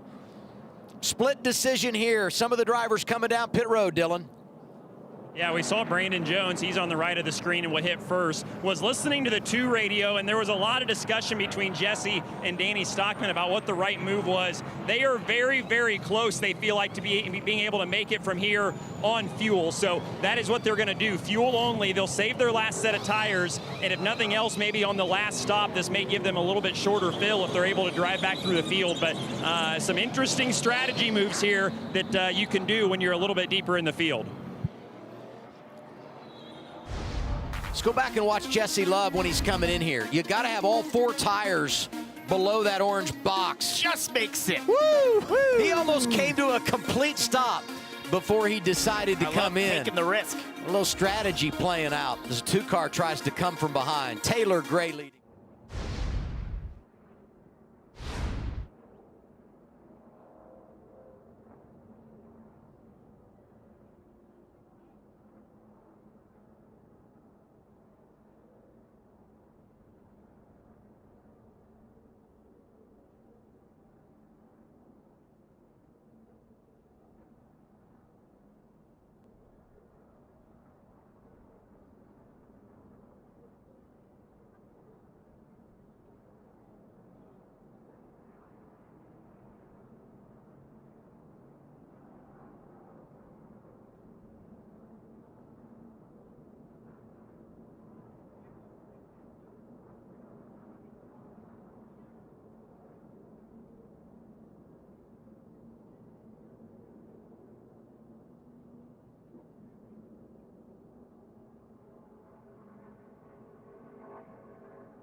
The Choose Rule brought to you by Freeway Insurance. More ways to choose, more ways to save. Freeway your way. Top 2 both going bottom lane there. Well, I think this is sort of the choices I was talking about there before we had the stops, that it gets more and more aggressive, and it kind of gives you the opportunity to either slot in a second or try and push it 3 wide into turn 1 at times, if you can catch Taylor Gray sleeping a little bit. So we'll see what Sheldon decides to do. Corey Day said, I'll take the front row. Thank you very much. And now we take a look at this replay brought to you by Progressive. Save when you bundle motorcycle, RV, and boat insurance. Visit progressive.com. The focus, Jesse Love. Had the penalty on pit road. Leading the race, win the battle off. You get trapped back in traffic. Do you come to pit road or not? They come, barely get inside of that orange box, flirting with another penalty, but he makes it work. They top off the fuel tank, and prior to the choose, he was 28th. But they saved that set of tires, and they're good on fuel, so if this thing runs out, could work out for him. And he's back there with Briscoe, who had taken the wave around. Both these drivers, kind of in a similar spot trying to drive through here. Well, the play for Love is hoping it runs green here. Maybe he can make it. And Briscoe has the tires, has 4 tires on, so it's going to be fun to see what he can do. That inside just gets such a good launch. I think Allgaier is all over the back of Corey Day. They're connected right here. See if he can make that outside work at all. But Sheldon did not get a good launch. He was not in the rear bumper there, Taylor Gray. Look at the 17. Corey Day, a big run down the back. Now they'll side draft into 3. We'll see who comes out on top. Kind of slowing each other down right there. We got the 2 Hendrick cars on the outside, both of them trying to make that work. Sheldon's seen double right now, right on the outside of before. The spotter's like, there's another one. Restarts, time to make hay. Yeah, Corey did a great job. Jeremy Clements sideways. Oh, hang on. Yeah, he does. It. Oh, he does. How about that? Well done, Jeremy. Yeah, this is so fun, because Jamie talks about the fact that Briscoe did get tires. Brandon Jones got tires. He was the best in the running order at the restart of those that came down and got tires there. So this is where the opportunity comes in. There's going to be a lot of give and take here as we ride on board with Briscoe. Yeah, and then we've got some different players at the front, guys. As this race has evolved, Allgaier was dominant at one point. This is awesome to watch the speed this 19 has. Not only a good car, but also having those 4 fresh tires. You see Allgaier getting a little bit of momentum back here inside of Larson, but it just seems like as the races went on, we keep seeing different guys start moving to the front. We'll take a look here. Jeremy Clements, see Brandon Jones on the outside getting a massive run. 4 wide right here. They're gonna come together. They touch. And then this basically cut down the right rear tire for Jeremy Clements, who does an excellent job holding on to this car. You start to see it wiggle there. And up the track he goes. We got a battle for the lead down the bottom. Corey Day shooting the bottom into 3. Corey Day, look at that. Have a day, 17 on point. Hendrick Motorsports has never won here in the O'Reilly Auto Parts Series. 10 Cup wins, that's the most all time. Twice they've won at Vegas in the Craftsman Truck Series. And with 59 to go, Corey Day has Mr. H's car in the lead at Las Vegas. Yeah, interesting to see him run through the middle right here, even once he got to the lead. See, he gave Taylor the bottom. Looks to me like Taylor's struggling just a little bit here. His Creed's all over the back of him right now too, but that's so impressive by the 17 to get to the lead here.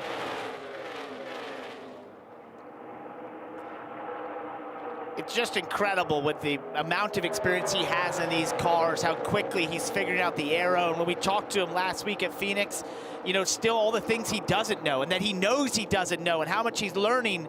And to be able to put himself in position like this in the lead later on in this race, just continually learning and evolving and getting better. That's what you want to see. This is what Kyle Larson has seen in this young man. This is what Jeff Gordon has seen in this young man, Rick Hendrick.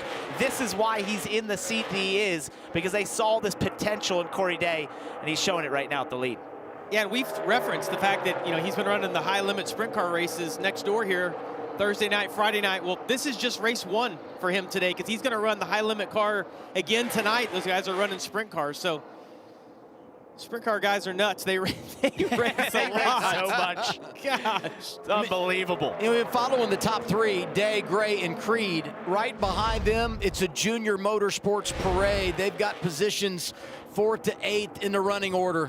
One more time, we look at the battle for the lead. Yeah, and he just was on the top, had a little bit of a run. When they slid up, he had the momentum, made it look easy right there into turn 3. Not driving away, though. Like, as you watch this, those first 3 or 4 are all running almost identical lap times. Creed's moving around, just trying to find grip, and I think what they're looking at is the car that's getting bigger behind him. Yes. Justin Allgaier is on the move right now, about 2/10 quicker than all 3 of these guys. Yeah, and one of the things that's concerning me about Corey Day here is just how he's not really committed to a line there. He's going through the middle of 1 and 2, which can work in short bursts, but you don't want to be there too often. And then he's just a bit up off the bottom in 3 and 4. As this time, he gets to the bottom of 1 and 2. That was a smart move. And then 3 and 4, it just seems like he's not able to get to that white line. So we'll see if that continues to last. But that 7, on the other hand, was committed once again. Yeah, and Parker, I think that's just part of the learning process. I mean, he's just trying to figure it all out right now of where his car's good. His spotters, ooh, he's a little bit loose right there. I saw the back get out from underneath him. Hasn't been out front all day, right? So your balance is going to be a little different in clean air. And this is just all part of the learning process. We talk about it with Corey Day. We talked about it with Star Poli. Listen, it's the only way you learn is to go out and race and try to figure it out. Thinking Sheldon about those, kicking up dust up there. No doubt.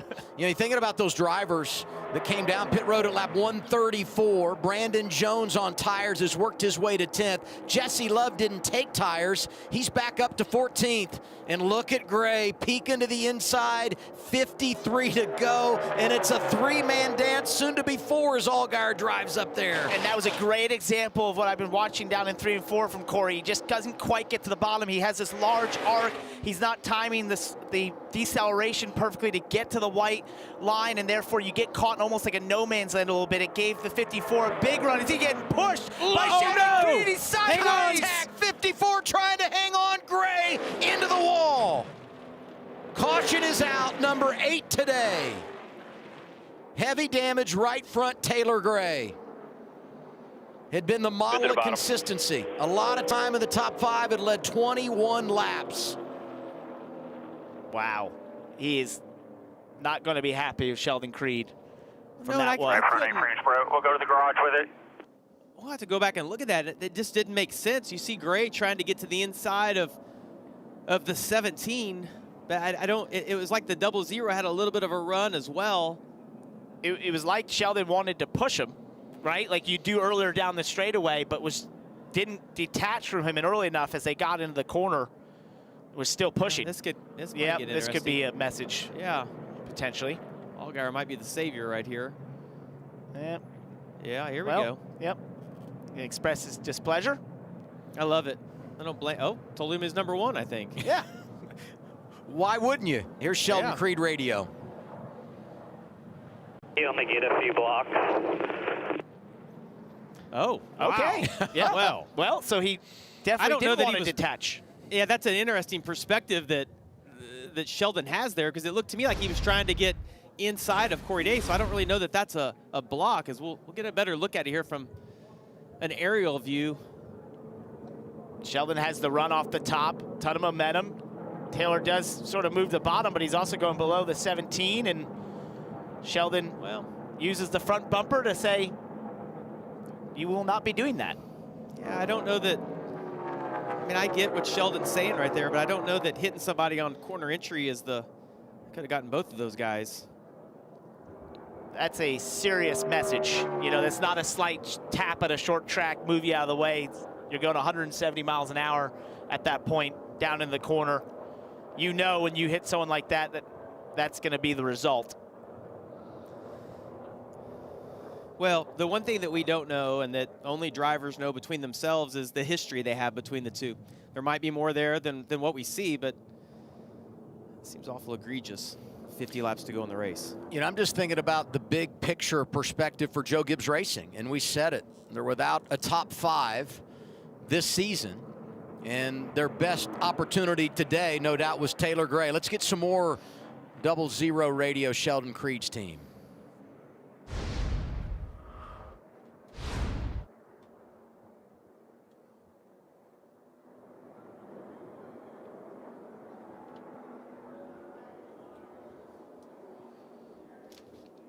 Might All be right, better we didn't have that audio there, so maybe we'll get it to you a little bit later on. Pit road is open. Everybody's in the window now. Some guys have already taken, a set of tires here, but these drivers have not. Day leading them down progressive pit road, Kim. Yeah, and Corey Day leading his first laps in the series, period, here today. Very impressive. Said he was tight getting to the line. You see that chassis adjustment. Justin Allgaier there in the center. They're going to take fresh tires, Sunoco fuel. And then finally, Sheldon Creed, that missed audio that you didn't hear, he said, man, that was my fault, but you can only block a guy so many times. Had been frustrated with the 54. He said free entry, tight center, what he's been fighting all day. Dirty air, real bad for the 00. Execution has been big all day on the pit lane. We'll see how it all shakes out. The race off progressive pit road. Sheldon Creed and the 00 team able to jump in front of the 17 of Corey Day.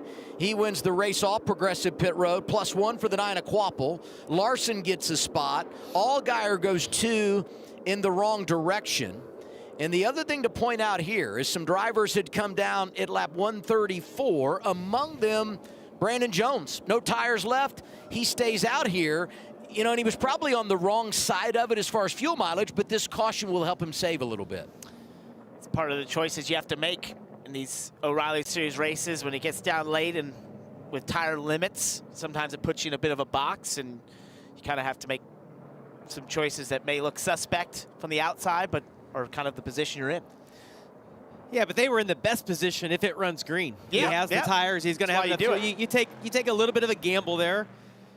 It just didn't work out for him right here. But he's not. It's not like he's on extremely old tires, but it is definitely going to be a deficit for him with these guys with 4 new tires behind them. I'll say this, though. You get them out of balance on tires, and you get a restart here. It's going to be entertaining. We'll have it for you next. Caution number 8 at Vegas.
Big restart coming inside of 50 laps to go at Vegas.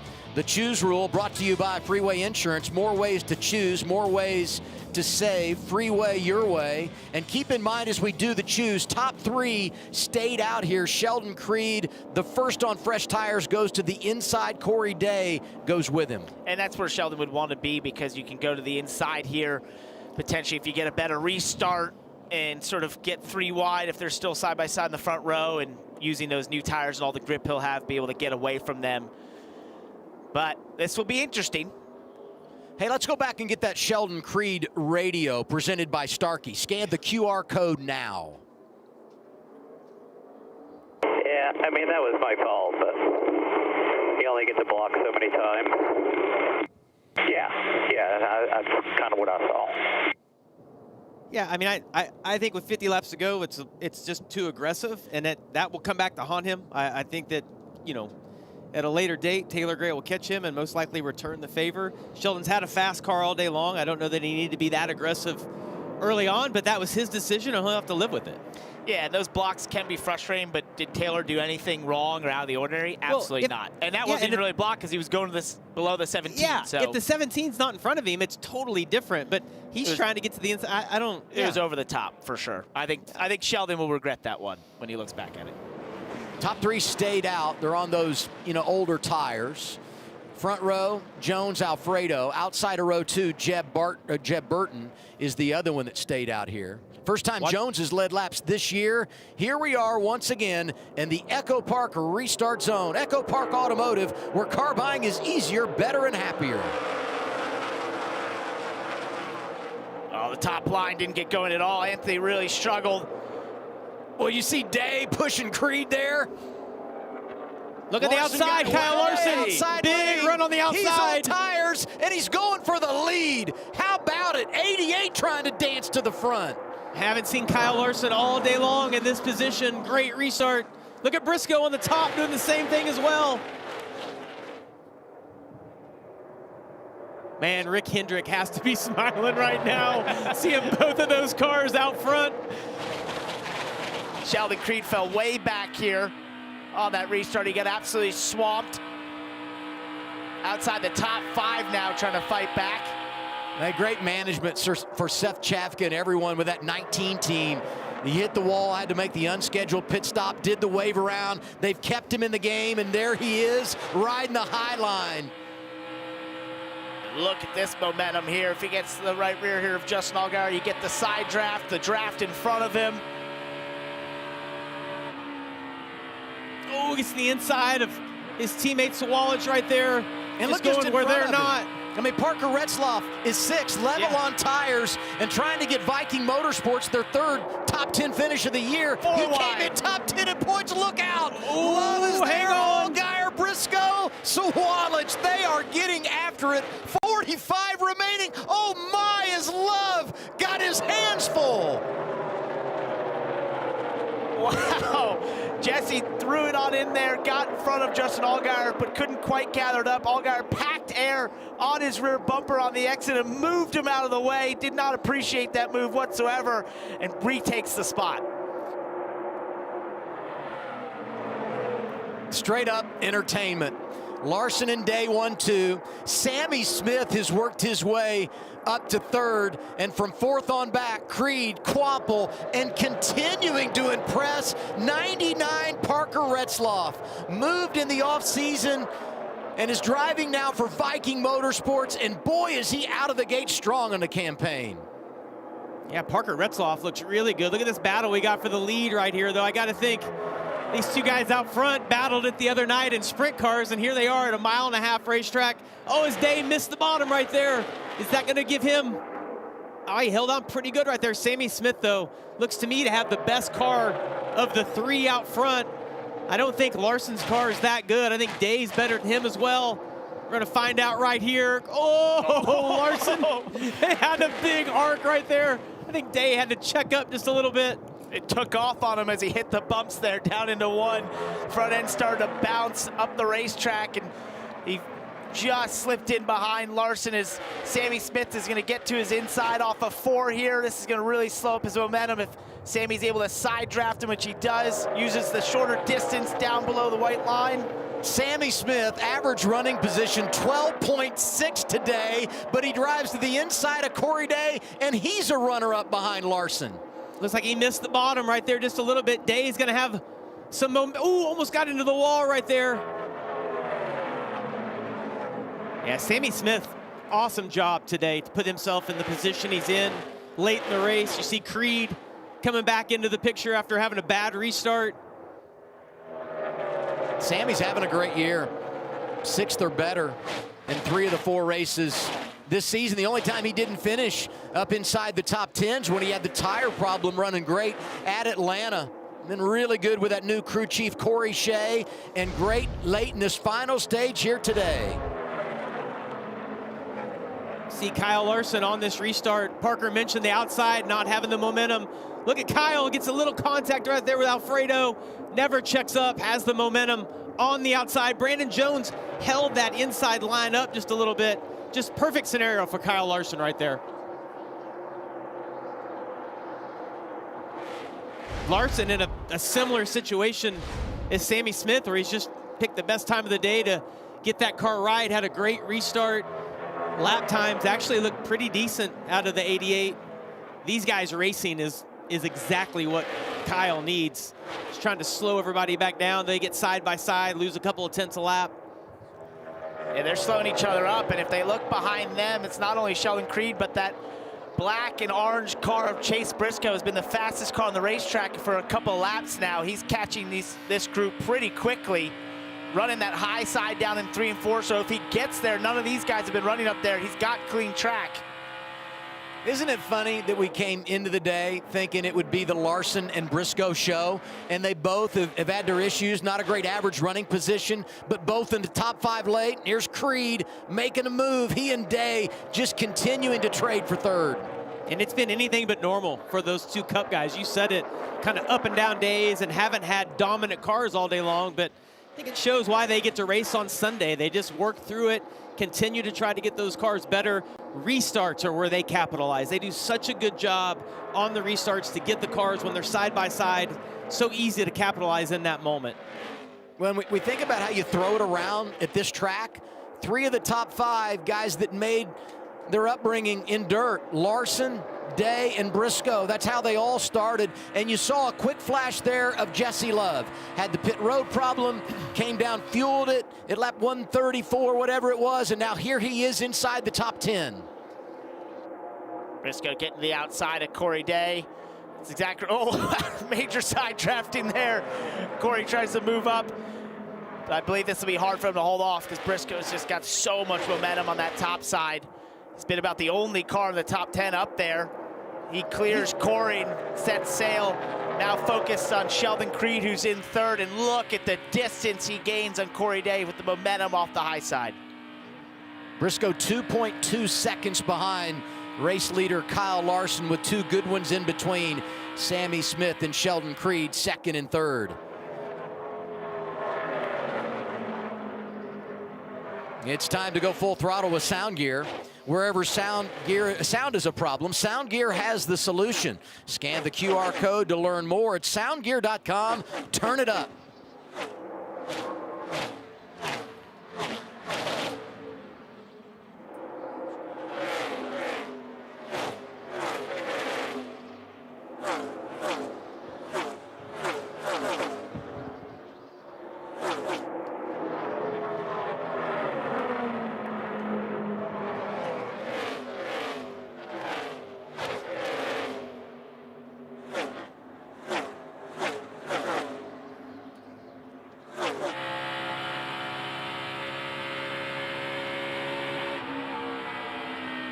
Entertaining race, Las Vegas Motor Speedway for the O'Reilly Auto Parts Series.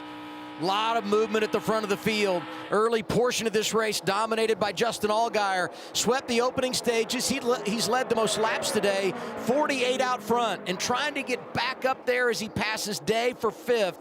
But right now it's his teammate in charge, Kyle Larson, in the 88 with a half a second advantage over another team car from JRM, Sammy Smith, in second. It's here now from Taylor Gray down to Dylan. Yeah, he is out of the care center. So Sheldon said on the radio he felt like you'd blocked him one too many times. Do you feel like your level of aggression, whatever it was at that point in the race, was warranted on your behalf? Yeah, I mean, we're racing at the start of the run, right? And I knew the 00 was better than me in the start of the run, but not significantly better, right? So, yeah, I mean, I think, throwing a block on him is fine, especially with 50 to go, and then just got wrecked. But can't thank everybody at Toyota Racing and Joe Gibbs Racing for building really fast race cars. We had a really fast operation there at Giro Supra, and just got to move on. Thanks, Taylor. Well, I think the point of the race is a big part of that as well, right? It was a lot of aggression with 50 to go, probably unwarranted, unneeded. You can send that same message without ending someone's race like Sheldon did there with Taylor Gray. And those blocks happen, and they happen often at tracks like this where it's so important to try and keep track position. I think that was a step too far.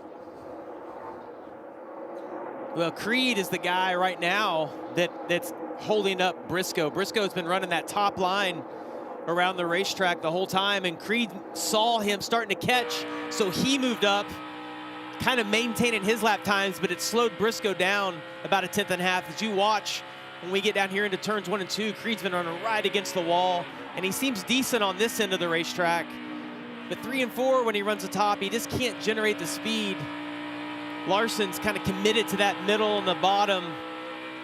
And his lap times, they're just up and down. It's like that car is right on the edge. If he hits it just right, he has a good lap time. Listen to the throttle right here. He's trying to get his nose down just a half a car length from Sheldon Creed in front of him to get some air on the front of that. It makes such a difference. He's got another problem here in Justin Allgaier. Yeah, he does. Pretty quickly. That's so frustrating when you're Chase Briscoe because you've got that lane to yourself. You're able to use it to have a ton of speed, but the second someone goes up there as he tries to fight back to the outside of Allgaier, it just kills all your momentum when someone moves up in front of you like Sheldon has, because it just takes away that clean lane. You can't quite run the wall as well, and you don't have the same lap time that you had before. Yeah, Allgaier's just fine with him running the top. It's like, you leave me this whole bottom. It's perfect for me. Allgaier started strong, trying to finish it strong. A few hiccups on pit road today for the 7 team have cost them some spots. But they overcame adversity to win last week. And we've talked about Jesse Love and the issues that he's faced trying to get back up inside the top 8. He's 9th right now, and Racing Sawalich is once again Allgaier painting the line. Can he clear this time? Slides up in front of Briscoe. Allgaier now to the 4th position. You know, and he's only roughly 2.5 seconds behind. So even though they've been racing, haven't lost a ton of time to race leader Kyle Larson. Yeah, but as you watch, Allgaier right there on the bottom, you saw him get super loose right there. And look at the run that 19 has back around the top. I just don't, the 7 car doesn't look to have the speed that he had the first half of the race. They made that one adjustment, and the balance got too loose, and it just doesn't seem like, he just doesn't have near the car the advantage he had over the field early on. They slid up in front of him last time around, couldn't maintain it. They'll continue to race for 4th. Jesse Love able to get by the 18 of William Sawalich, the reigning champ, up to 8th. And now for 2nd, here's Sheldon Creed. Yeah, this is the guy I'd be worried about if I'm Larson. Because I think Creed's been extremely good on the long run. He's been able to make his car work in a lot of different places. Briscoe's been the fastest car the last couple of laps running that really high line, but we're going to see what the 00 can do now when he gets out. Has a little bit of clean air. As you see, Larson's in traffic. Most likely he'll slow his lap times down. Just it did 3/10 that last lap. He slowed down. Goes by Ryan Sieg, who's had the problems today. Got the free pass in the last caution, but he's now a lap down once again. Yeah, the key for Briscoe is that when Sheldon wasn't there in front of him, he moved up once again. Even Allgaier moving up there to try and get a run on Sammy Smith to the outside. But Briscoe really is hoping that Sheldon would stay to the bottom in some respects down there like he had when he passed Sammy Smith, but now run the top side of 1 and 2 as well. And this is just hindering Chase to be able to get the full potential of running that outside. Well, it just continues to get hotter outside. And that's going to allow these guys to slide around a little bit more and search for grip. And the top has become better the later in the race we get. Like, it's not just with tires, it's about the later in the day we get, whether it's rubber getting laid down on the bottom of the racetrack. We've seen a couple of guys migrate to the top, Creed and Briscoe, and they're 2 of the faster cars on the racetrack. Larson's going to want that information, because if they start catching him, obviously we know he's good at that, but he's going to have to work on that a lap or 2 before, 3 laps before, so he can get his timing down. What about the race leader, Dylan?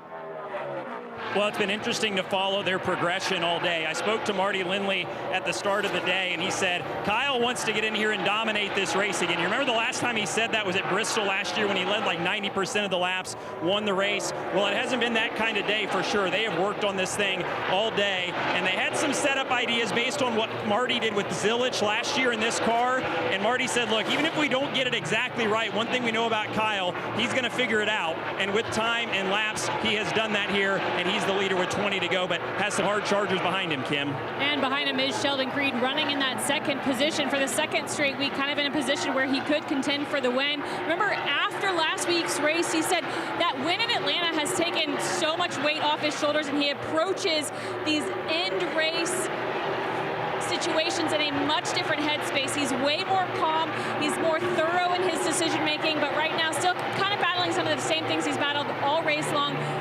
Loose in, tight center, loose off. He said clean air, though, is absolutely king, Dylan. Chase Briscoe is starting to get it wound up again in the 19 car. Remember what he said to me earlier in the race, that I just want to have fun and try and get a top 10 out of this run. Well, he has done that for sure, has been the show so far today. If you remember, when he was a full-time driver in the O'Reilly Auto Parts Series, he swept the races here in 2020. He knows what he needs to get the job done, and Racing Creed for 2nd now.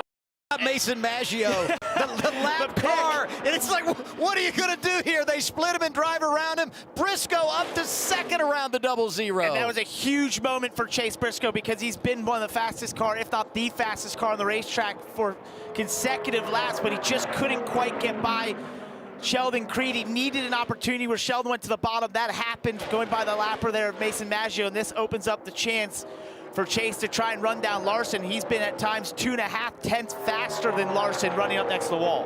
When he did it that lap, passing lap cars, you know, so if he gets his timing down, doesn't have to deal with all that, Be fun to watch the 19, see if he can make that happen. Larson responded that last lap with a little better lap time. Briscoe is using, I mean, all of the racetrack right now. but you know what? That's what was impressive to me, Jamie. When he got to 5th, he was 2.5 seconds back. He's dealt with all this traffic. He's up to 2nd, and he's 2.3 seconds back. So, you know, if now he's in that position where he can gain some ground, the opportunity might exist as he sees Larson out in front of him. Way faster that time. 3/10 there for Chase Briscoe than Kyle Larson. So just in that lap alone, cut it down to 2 seconds. Think about the 19 earlier in the race. He spent 16 laps a lap down. He smoked the wall at one point. We thought maybe he was done. He has recovered. That car's beat to death on the right-hand side, but he is wheeling it right now. Hey, but I said this earlier. It's a team effort. And when you get, you know, out of balance on strategy, you lose a lap, you got to play the game. Seth Chafka has done an unbelievable job taking the wave around, managing the limited tires, and so on. And that's what put him in position to pounce here late. 16 laps to go. Larson working around the lapper of Jeremy Clements. 2.2 seconds the advantage over Briscoe. It's incredible. Kyle is just committed to the bottom. Even when Briscoe's been able to run a faster lap time, which you know they're conveying to Kyle Larson. They're giving him his lap time and the second place guy at Briscoe's lap time, but he's committed to the bottom. That lap car slowed him down. Austin Green. Kyle, though, just, man, he's just hooking that white line all the way around. Briscoe also had a terrible lap right there, most likely for some lap traffic. Yeah, it's been 2 laps in a row for Chase. After he had that big lap and gained 3/10 on Larson, the last 2 laps have not gone the same way. And the only fear I'd have for Chase is just how much he's abused that car. Big slide off of 4, having to run in traffic, having to run the outside as much as he has compared to Larson, who's now had this clean air for so many laps, been able to run the bottom, stay disciplined and committed down there. We'll see if he can find some more speed in that 19 once again. Saw Kyle make a little adjustment through turns 1 and 2. These guys running completely different lines. Look at that, Larson all the way on the bottom. You see putting that left front on the paint.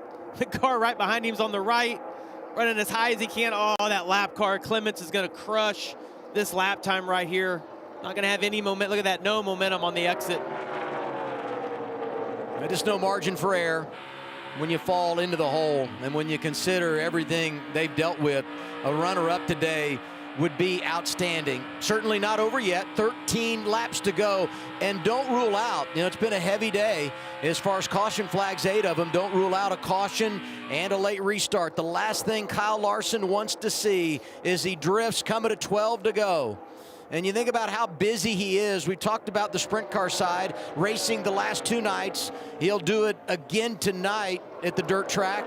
And then back here tomorrow, qualified inside the top 10 earlier today. He'll go for his 4th victory at NASCAR's top level at Las Vegas tomorrow afternoon. He never ceases to amaze me with his energy level for racing, for being in a race car and racing. It's unbelievable. You look at that schedule and the different ways you drive these cars and all the different things you have to understand about them and the races. He just continually wants to be in a race car and finds a way to win when he's in them. Yeah, and the one thing that has stuck out to me over the last 4 or 5 laps, 10 laps, Larson has been able to get through the lap traffic better. Briscoe's faster lap time-wise, but the penalty, Briscoe has to run the high side of the track. And if someone's in front of him, he has to follow them through that set of corners and then pass on the straightaway, where Larson's been able to manage through traffic a little better. A lot of the lap cars have given him the bottom, which is played like lap time-wise, Briscoe's quicker. But Larson keeps opening the gap up because the deficit that Briscoe has in lap traffic is huge. Oh, there's a car into the wall right in front of those guys. Is that going to bring a caution out? Right in front of Corey Day. There's LeVar Scott there, got in the wall. He's still rolling. Oh, no. Dean Thompson Dean here, Thompson big off issue. the pace. Ooh, that'll bring a smoke. caution out. No yellow yet. Gets down onto the apron. We'll see if he can bring it back and what NASCAR decides to do. Yeah, it's a right front tire down. It almost looked like some sort of it looked like issue, a motor. Yeah, but initially. the tire went down in 1 and 2. He was able to get off the racetrack. He was running 16th, and the bad luck for Sam Hunt Racing continues. Harrison Burton, 17th in the running order right now as Larson comes by. Thankful there's been no caution, 9 laps to go. Yeah, Larson 100% does not want to see a caution right now. He does not want Briscoe to line up on his outside for a green-white checkered or 4 or 5 lap shootout. I can't believe the job he's done today. I know we talk about his ability, but he's taken a 4th or 5th place car and has put himself in a position to win right here. And it hasn't been by being overly aggressive. It's just taking your time, making the right decisions. That guy on the right, Marty Lindley, he was so confident earlier today when I talked to him. He's done an awesome job. All those wins with Zilich last year. I'm not surprised. It's Kyle Larson. Yeah, he makes me shake my head all the time, whether I'm racing against him and watching him do something in a race car in front of me and thinking, that's pretty incredible. Not sure how he does that to watching this race right now. And just to your point, a car that did not look that competitive, almost falling outside the top 10 early on in the day, to just navigating himself to clean air, getting the lead, staying disciplined on the bottom, and now has a 2.7 second lead with only 7 to go. That's wow. Corey Day pops the wall. Opens the door for Connor Zilich. That's the battle for 7th. Yeah, Day's run better than this all day long and then actually got to the lead at one point. But this last run just has not lined up with him. Saw him get into the wall a little bit off turn 4. The handlings went away on that car. See him, the back's gonna start sliding out, get up in that gray. Just barely nicked the wall right there, but lost his momentum. Just trying to hang on for a 4th consecutive top 10. Came in top 10 in the points, popped it again. And Larson is like, come on, bud, hang on to it. Yeah, we don't, not now. We don't need him to bring out the caution. Would crush perhaps his teammates' chances here. Quasi-teammate, Hendrick Motorsports, Junior Motorsports. That was pretty good contact that time. Yeah, almost looks like he hit with the right front and the right rear. Spotter, crew chief need to come on the radio and tell him to slow down just a bit. Well, he wasn't afraid, I guess, from the first time to let it slide. I think it's one of the things, he has immense car control that I see out of Corey Day, but I think what he's learning in these cars, he'll put in his notebook, is when you heat up the right rear in these cars, you got to give it a chance to recover, give it a chance to cool down, or it will continue to punish you lap after lap like he's done there. Chase Briscoe trying to get Joe Gibbs Racing first top 5 of the year, riding 2nd, heading to 4 laps remaining in Vegas. Chase hasn't lost the speed. He was about 2/10 faster than Kyle Larson at last time, but just a bit too far back. And look at Larson, the last 3 times he started a race for someone other than Hendrick Motorsports. He wins in the 88 for JRM at Watkins Glen in 2022. Got it done in that thrilling finish at Darlington driving for Colleague a few years ago. And last season in for Connor Zilich when he was injured at Talladega. He won at Texas, and he's hanging on to it here with 3 laps to go at Las Vegas. He's trying to stay undefeated in the 88 car. Well, I think it's safe to say he's going to make it, guys. I think Kyle Larson's he's gonna be okay in his career. He's pretty special. God, he's hanging on to it. He's got a 3-second lead. He's almost spun out, it looked like, in turns 3 and 4. He just having fun. Man, sometimes I think he does that for our benefit, right? Yep, I'm going to put on a show. I'm stressed out for him. It's almost like watching SVG at the road courses when he does those big slides off the corner late in the race, but he's got a big lead. 2 to go for Larson, 2.5 seconds in front of Briscoe. Working a little bit of lap traffic, and now he just wants to get through another half a lap or so and get to that white flag. Doesn't want any overtime restarts here. Working around Brendan Poole. Off of turn 4. And back to the white flag. Taking his time right here, obviously letting Brendan Poole come up the racetrack. 1 lap to go, sponsored by Credit One Bank for what's ahead. Wasn't the best car when the day began, but he continued to work on it. Crew chief never lost confidence, and in the final stage, he turned it up. 5 races in 2026. Gonna be 5 different winners. 3 victories in a row for Junior Motorsports. Today belongs to Kyle Larson. He wins at Vegas.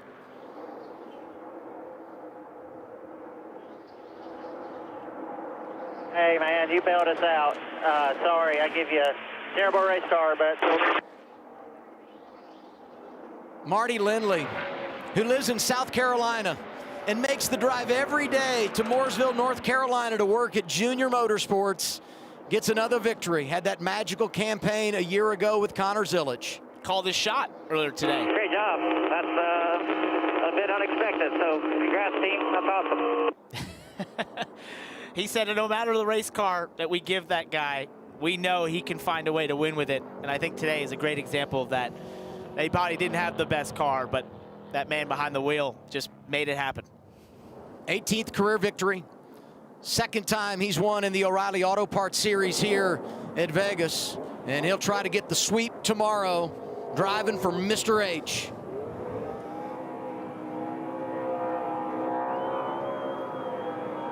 '25, all about Junior Motorsports. 17 wins, 6 different drivers. The 6 different winners set a record. Said a moment ago, they won 3 in a row with 3 different drivers in 2026. Shane Van Gisbergen in the 9 at Coda. Last week to the series regular Justin Allgaier, and today to Larson in the 88.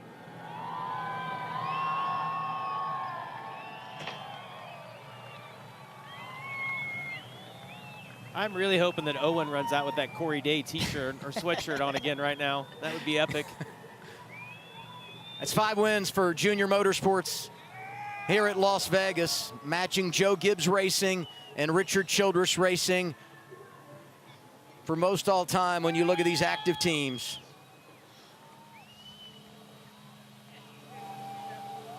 Briscoe second, Creed another top 5.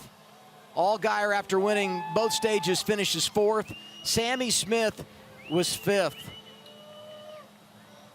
3 JRM Chevys inside the top 5, led once again by Kyle Larson, Kim. Yeah, Kyle Larson notching his 2nd victory in this series here at Las Vegas Motor Speedway. And during pre-race, his young son Cooper said, "You just need to go faster, Dad." You did that, but you didn't run away with the lead until the second half of the race. What was the difference between the first half and the second for you, and the second for you? Yeah, I finally remembered what he told me and decided to go faster. But no, my car... There's Owen. What sweatshirt is he wearing? Let's see. No, Corey actually did a great job today. That was cool to see him leading laps. Yeah, no, my car was not handling the best at all. I was just super, super tight, loaded, and I couldn't carry any speed through the corners, and I was just getting ate up on restarts, and I mean, really the whole run. But yeah, that last restart, we had some guys stay out, and I had a good launch, was able to get to the middle and get some clean air, and then I think, you know, just me being able to kind of run the line that allowed my front tires to build where they needed to you know, just allow my car to be okay on the long run, I think helped. So yeah, I was a bit nervous. You know, I knew the 00 and Briscoe sounded like ripping the top, and I tried it like once, I wanted to, and I didn't feel good up there at all. So glad we were able to pick our way through traffic well enough. But yeah, thanks to HinderCars.com, Junior Motorsports, Mr. H, Marty. It's always fun to get to race with him and get another win. Much harder work this week than at Texas, but yeah, we got a few more, so hopefully we can get some more wins. This was your first start in the series of the season. What did you think of the racing you saw out there today? Well, I got to see a lot of racing out at Windshield because I was just a average mid-pack guy for most of it, and it was good. It was really good racing. Corey was fun to watch. He was sideways like the whole time, and I was like, man, if I could just get some of his turn, I could look really good. But no, he did a good job. He was like, I'm telling you, I don't know if you could see onboards of him, you know, people behind him, but like he was sideways. So it was cool to see, and yeah, just I don't know, clean air just must have meant a lot today. So glad we were able to get the lead when it mattered. Congrats. Thank you. Kyle Larson, a winner here at Las Vegas Motor Speedway. And I think Las Vegas Motor Speedway should send him an invoice. He needs to buy a ticket because he got to watch the show, and then once again, he became the show. He said for a while, I was just an average mid-pack driver. But when it's time to go, he delivers again. Kyle Larson celebrating. He knocks it out in the final stage here at Las Vegas Motor Speedway. More post-race coming up.